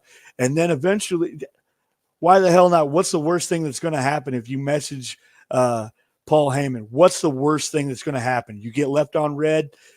That's it. So message Paul Heyman, message your heroes and be like, hey, can I shadow you? If you get left on red, so what? They're not going to punch you in the nose through the internet, So follow your dream of being that manager.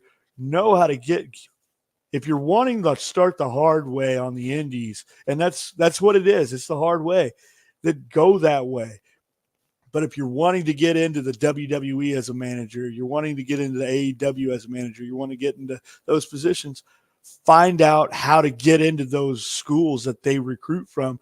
We all know the PC Center. I don't really know anything about AEW besides there's bigger companies that they go off of. So find those guys of the bigger.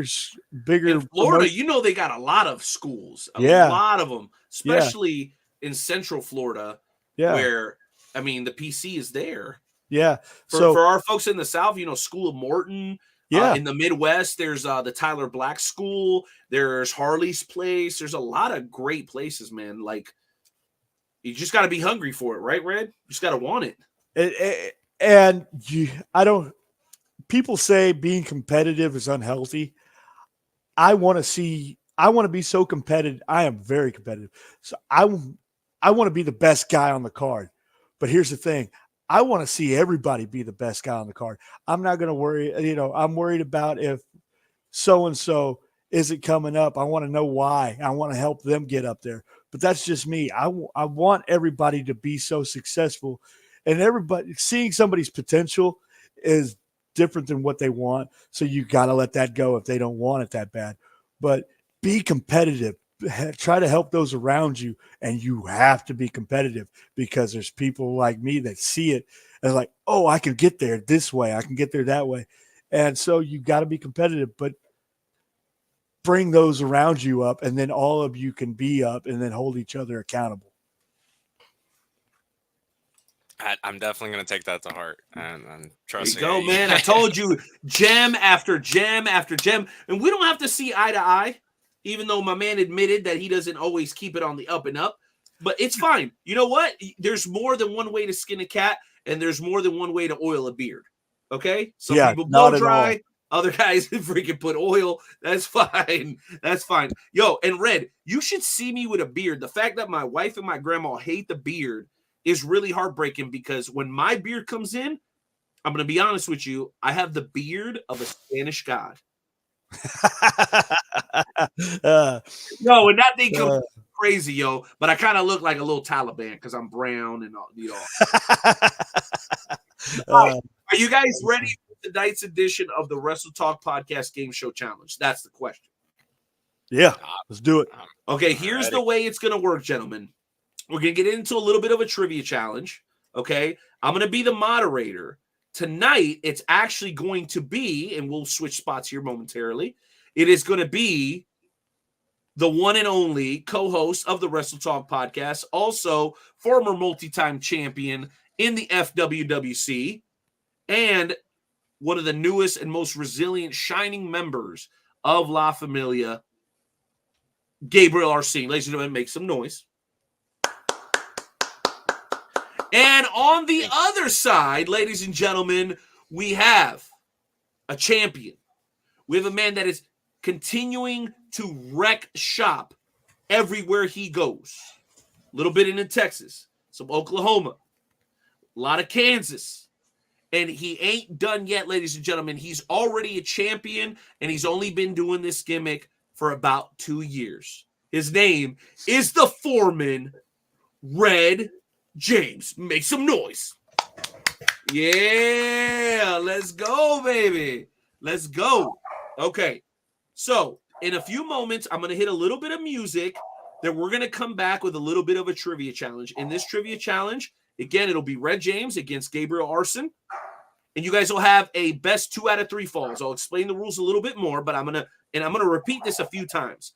When I start to give the clues, just shout out your answer. Do not wait for me to finish. Do not wait for your opponent to go first. If you think you know the answer to the question, Foreman, just shout it out. And the reason I'm emphasizing this is, one, certain people on here with red hair need things written for them in crayon.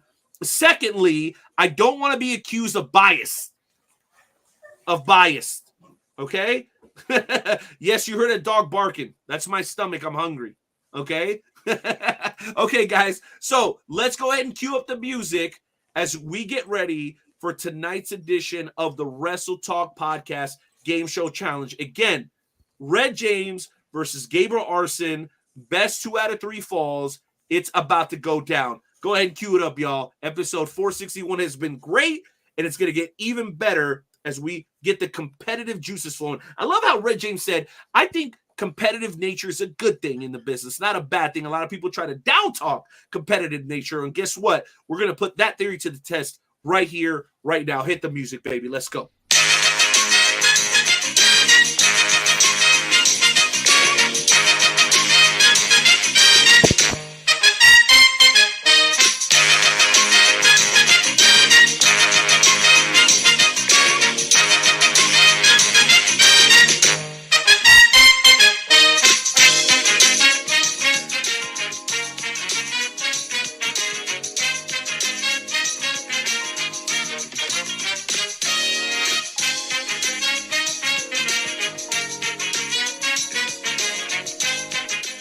All right, ladies and gentlemen, welcome to tonight's edition of the Wrestle Talk Podcast Game Show Challenge.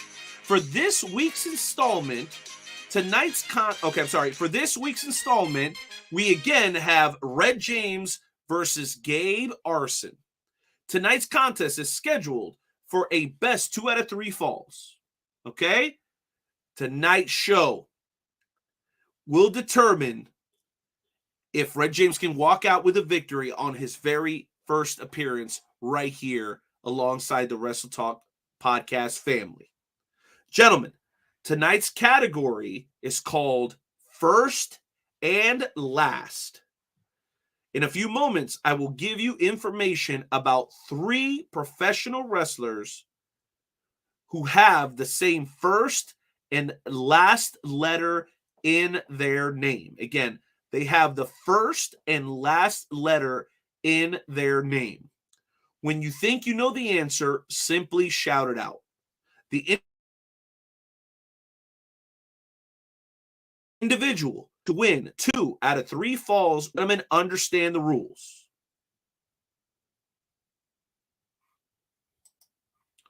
Okay, let's go ahead and get you guys added. All right. Do you gentlemen understand the rules? Yes. Perfect. Yes, all right. Make sure I explain these rules thoroughly because the challenge is getting ready to start, okay? You guys be ready. Oh, Lord. Here we go. Now you can feel it flowing, right? You can feel the competitive nature. Nobody wants to lose, especially since we all claim to be professional wrestling fans. Nobody wants to lose a trivia challenge, okay? So here we go.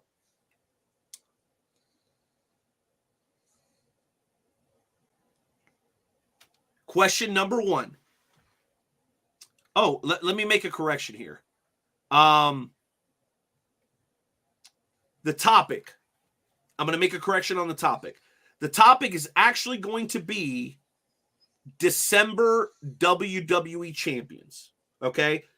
Want to make sure we have a fair battle here amongst both of you because I think the other one was a little bit little bit more difficult and maybe wouldn't have been fair to everybody. So the topic is December WWE champions.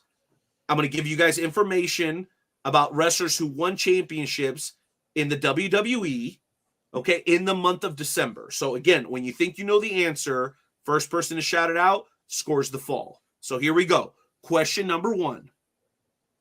This WWE wrestler won the SmackDown World Championship on December 2018.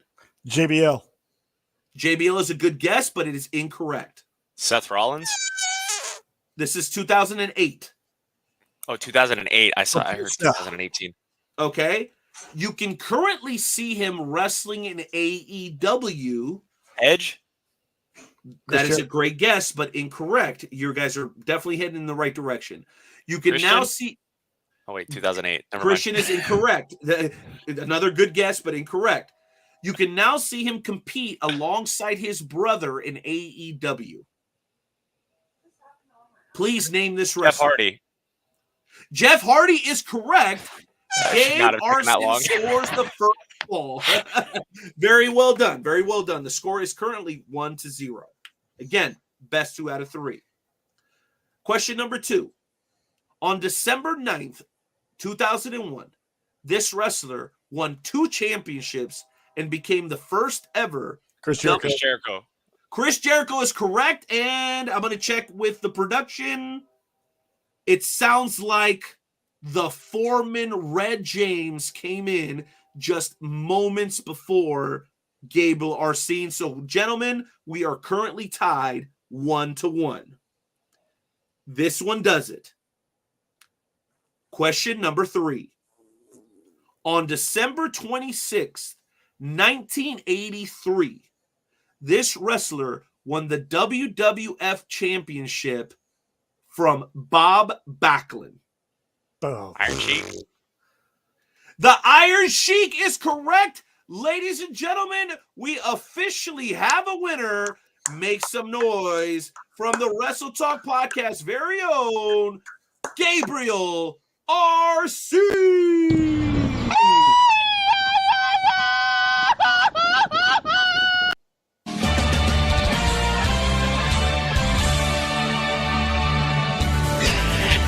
I did it!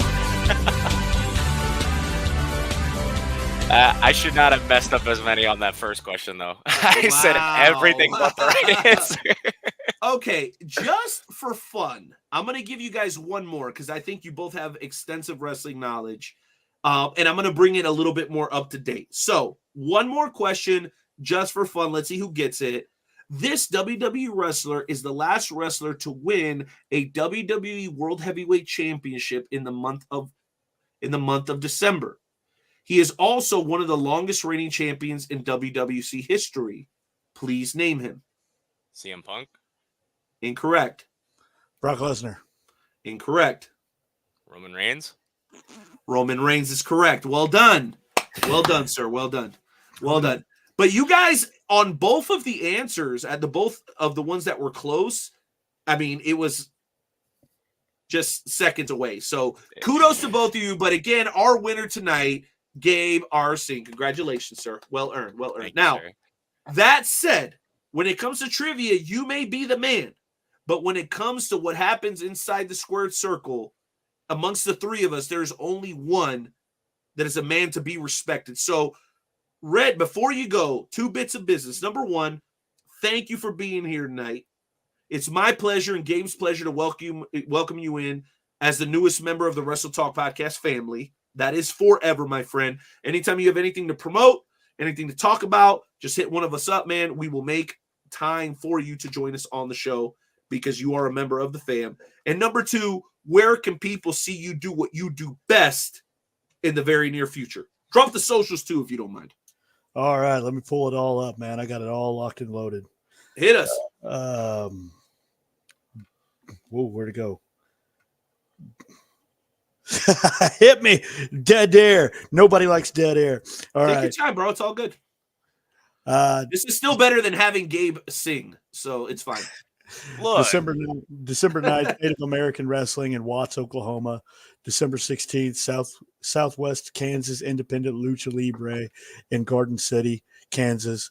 And then I'll have my 100th match December 30th at Unified Wrestling Oklahoma. Whoa, whoa. Are you just trying to brush over the fact that you're about to have 100 matches in under 2 years? Yeah, I am. So you're a young vet. Is that fair? Young vet. Yeah, I'm a young vet, man. 100 matches, bro. There's only 52 weekends a year. So right. That means you're wrestling 50 weekends a year? My first year was only 6 months, and I only had 30 matches in 6 months. Only? Only. And then so far, I've had. What is this guy talking about right here? You're out of your mind, bro. I don't even think you know what you're saying right now. Okay, I only had 30 matches in my first 6 months. Yeah, I only had, and I've had 63 this year alone. Holy fuck! So wow, you must have a great physical therapist. I don't see them that often, or a chiropractor at least. That's fucking crazy. Yeah. Appropriate response here from Chase. Hell yeah, exactly, bro, exactly. And that's what's crazy. Like, I feel like we could still probably milk another hour to hour and a half out of this conversation because there's so many things that we didn't get a chance to talk about. So let me do this as well. I know you're still dropping your stuff there, Red. Yeah. Is there anything that we didn't get a chance to talk about that you wanted to bring to the table tonight? I know I gave you some business. I know I gave you the business a little bit for your tactics and stuff, but I mean, clearly you love what you do, bro. Your passion shows it. You're multi-talented. I think we hit it perfectly as far as timing, as far as you coming on the show. Was there anything that you wanted to get across to the people before we get out of here, man? I want to make sure I give you that platform if you'd like. Yeah, sure. Give up on your dreams. Don't follow your hopes. Let it all slide. No, if there's anything you want to do, drugs, don't stay in school. Yeah, drop out of school. It's overrated. Do shoplifting if it's all possible. That's right. No, all the cheesy, corny stuff. Follow your dreams, hopes, and desires. I grew up. I wasn't able to do things because of a medical condition, and later on in life they subsided. So I follow my dreams. I want to live a life that show my kids an example. So think about if you don't have kids, live a life that your future kids, as an example, and they can follow. If kids are your thing, if not, nieces, nephews, whatever. Give a generation below you some hope. I went back to college. I did that. I finished that, showed my kids, hey, you can go to college at any age. I was a union president. I've rubbed shoulders with councilmen and mayors and a governor before. And I did that. And then now it's professional wrestling. So jumped out of a helicopter whenever I was a teenager. So Told you this guy's wild. The Foreman is crazy. Follow your dreams. Do what you want to do, set an example for everybody else. That's the only thing I have to pass on. And, if you've run into some problems, there's always somebody that's been there and done it. Talk to them and they can help you guide your way through. And that's, nobody was there as that 1 year person for me. So whenever I see somebody coming through wrestling, I'm like, hey, this is, do this, go shake this person's hand, go do this, go do that. I want to be that person for them and help them out whenever they're having struggles. But you don't have to aspire to help people, but just know that a lot of people are watching you and set a good example.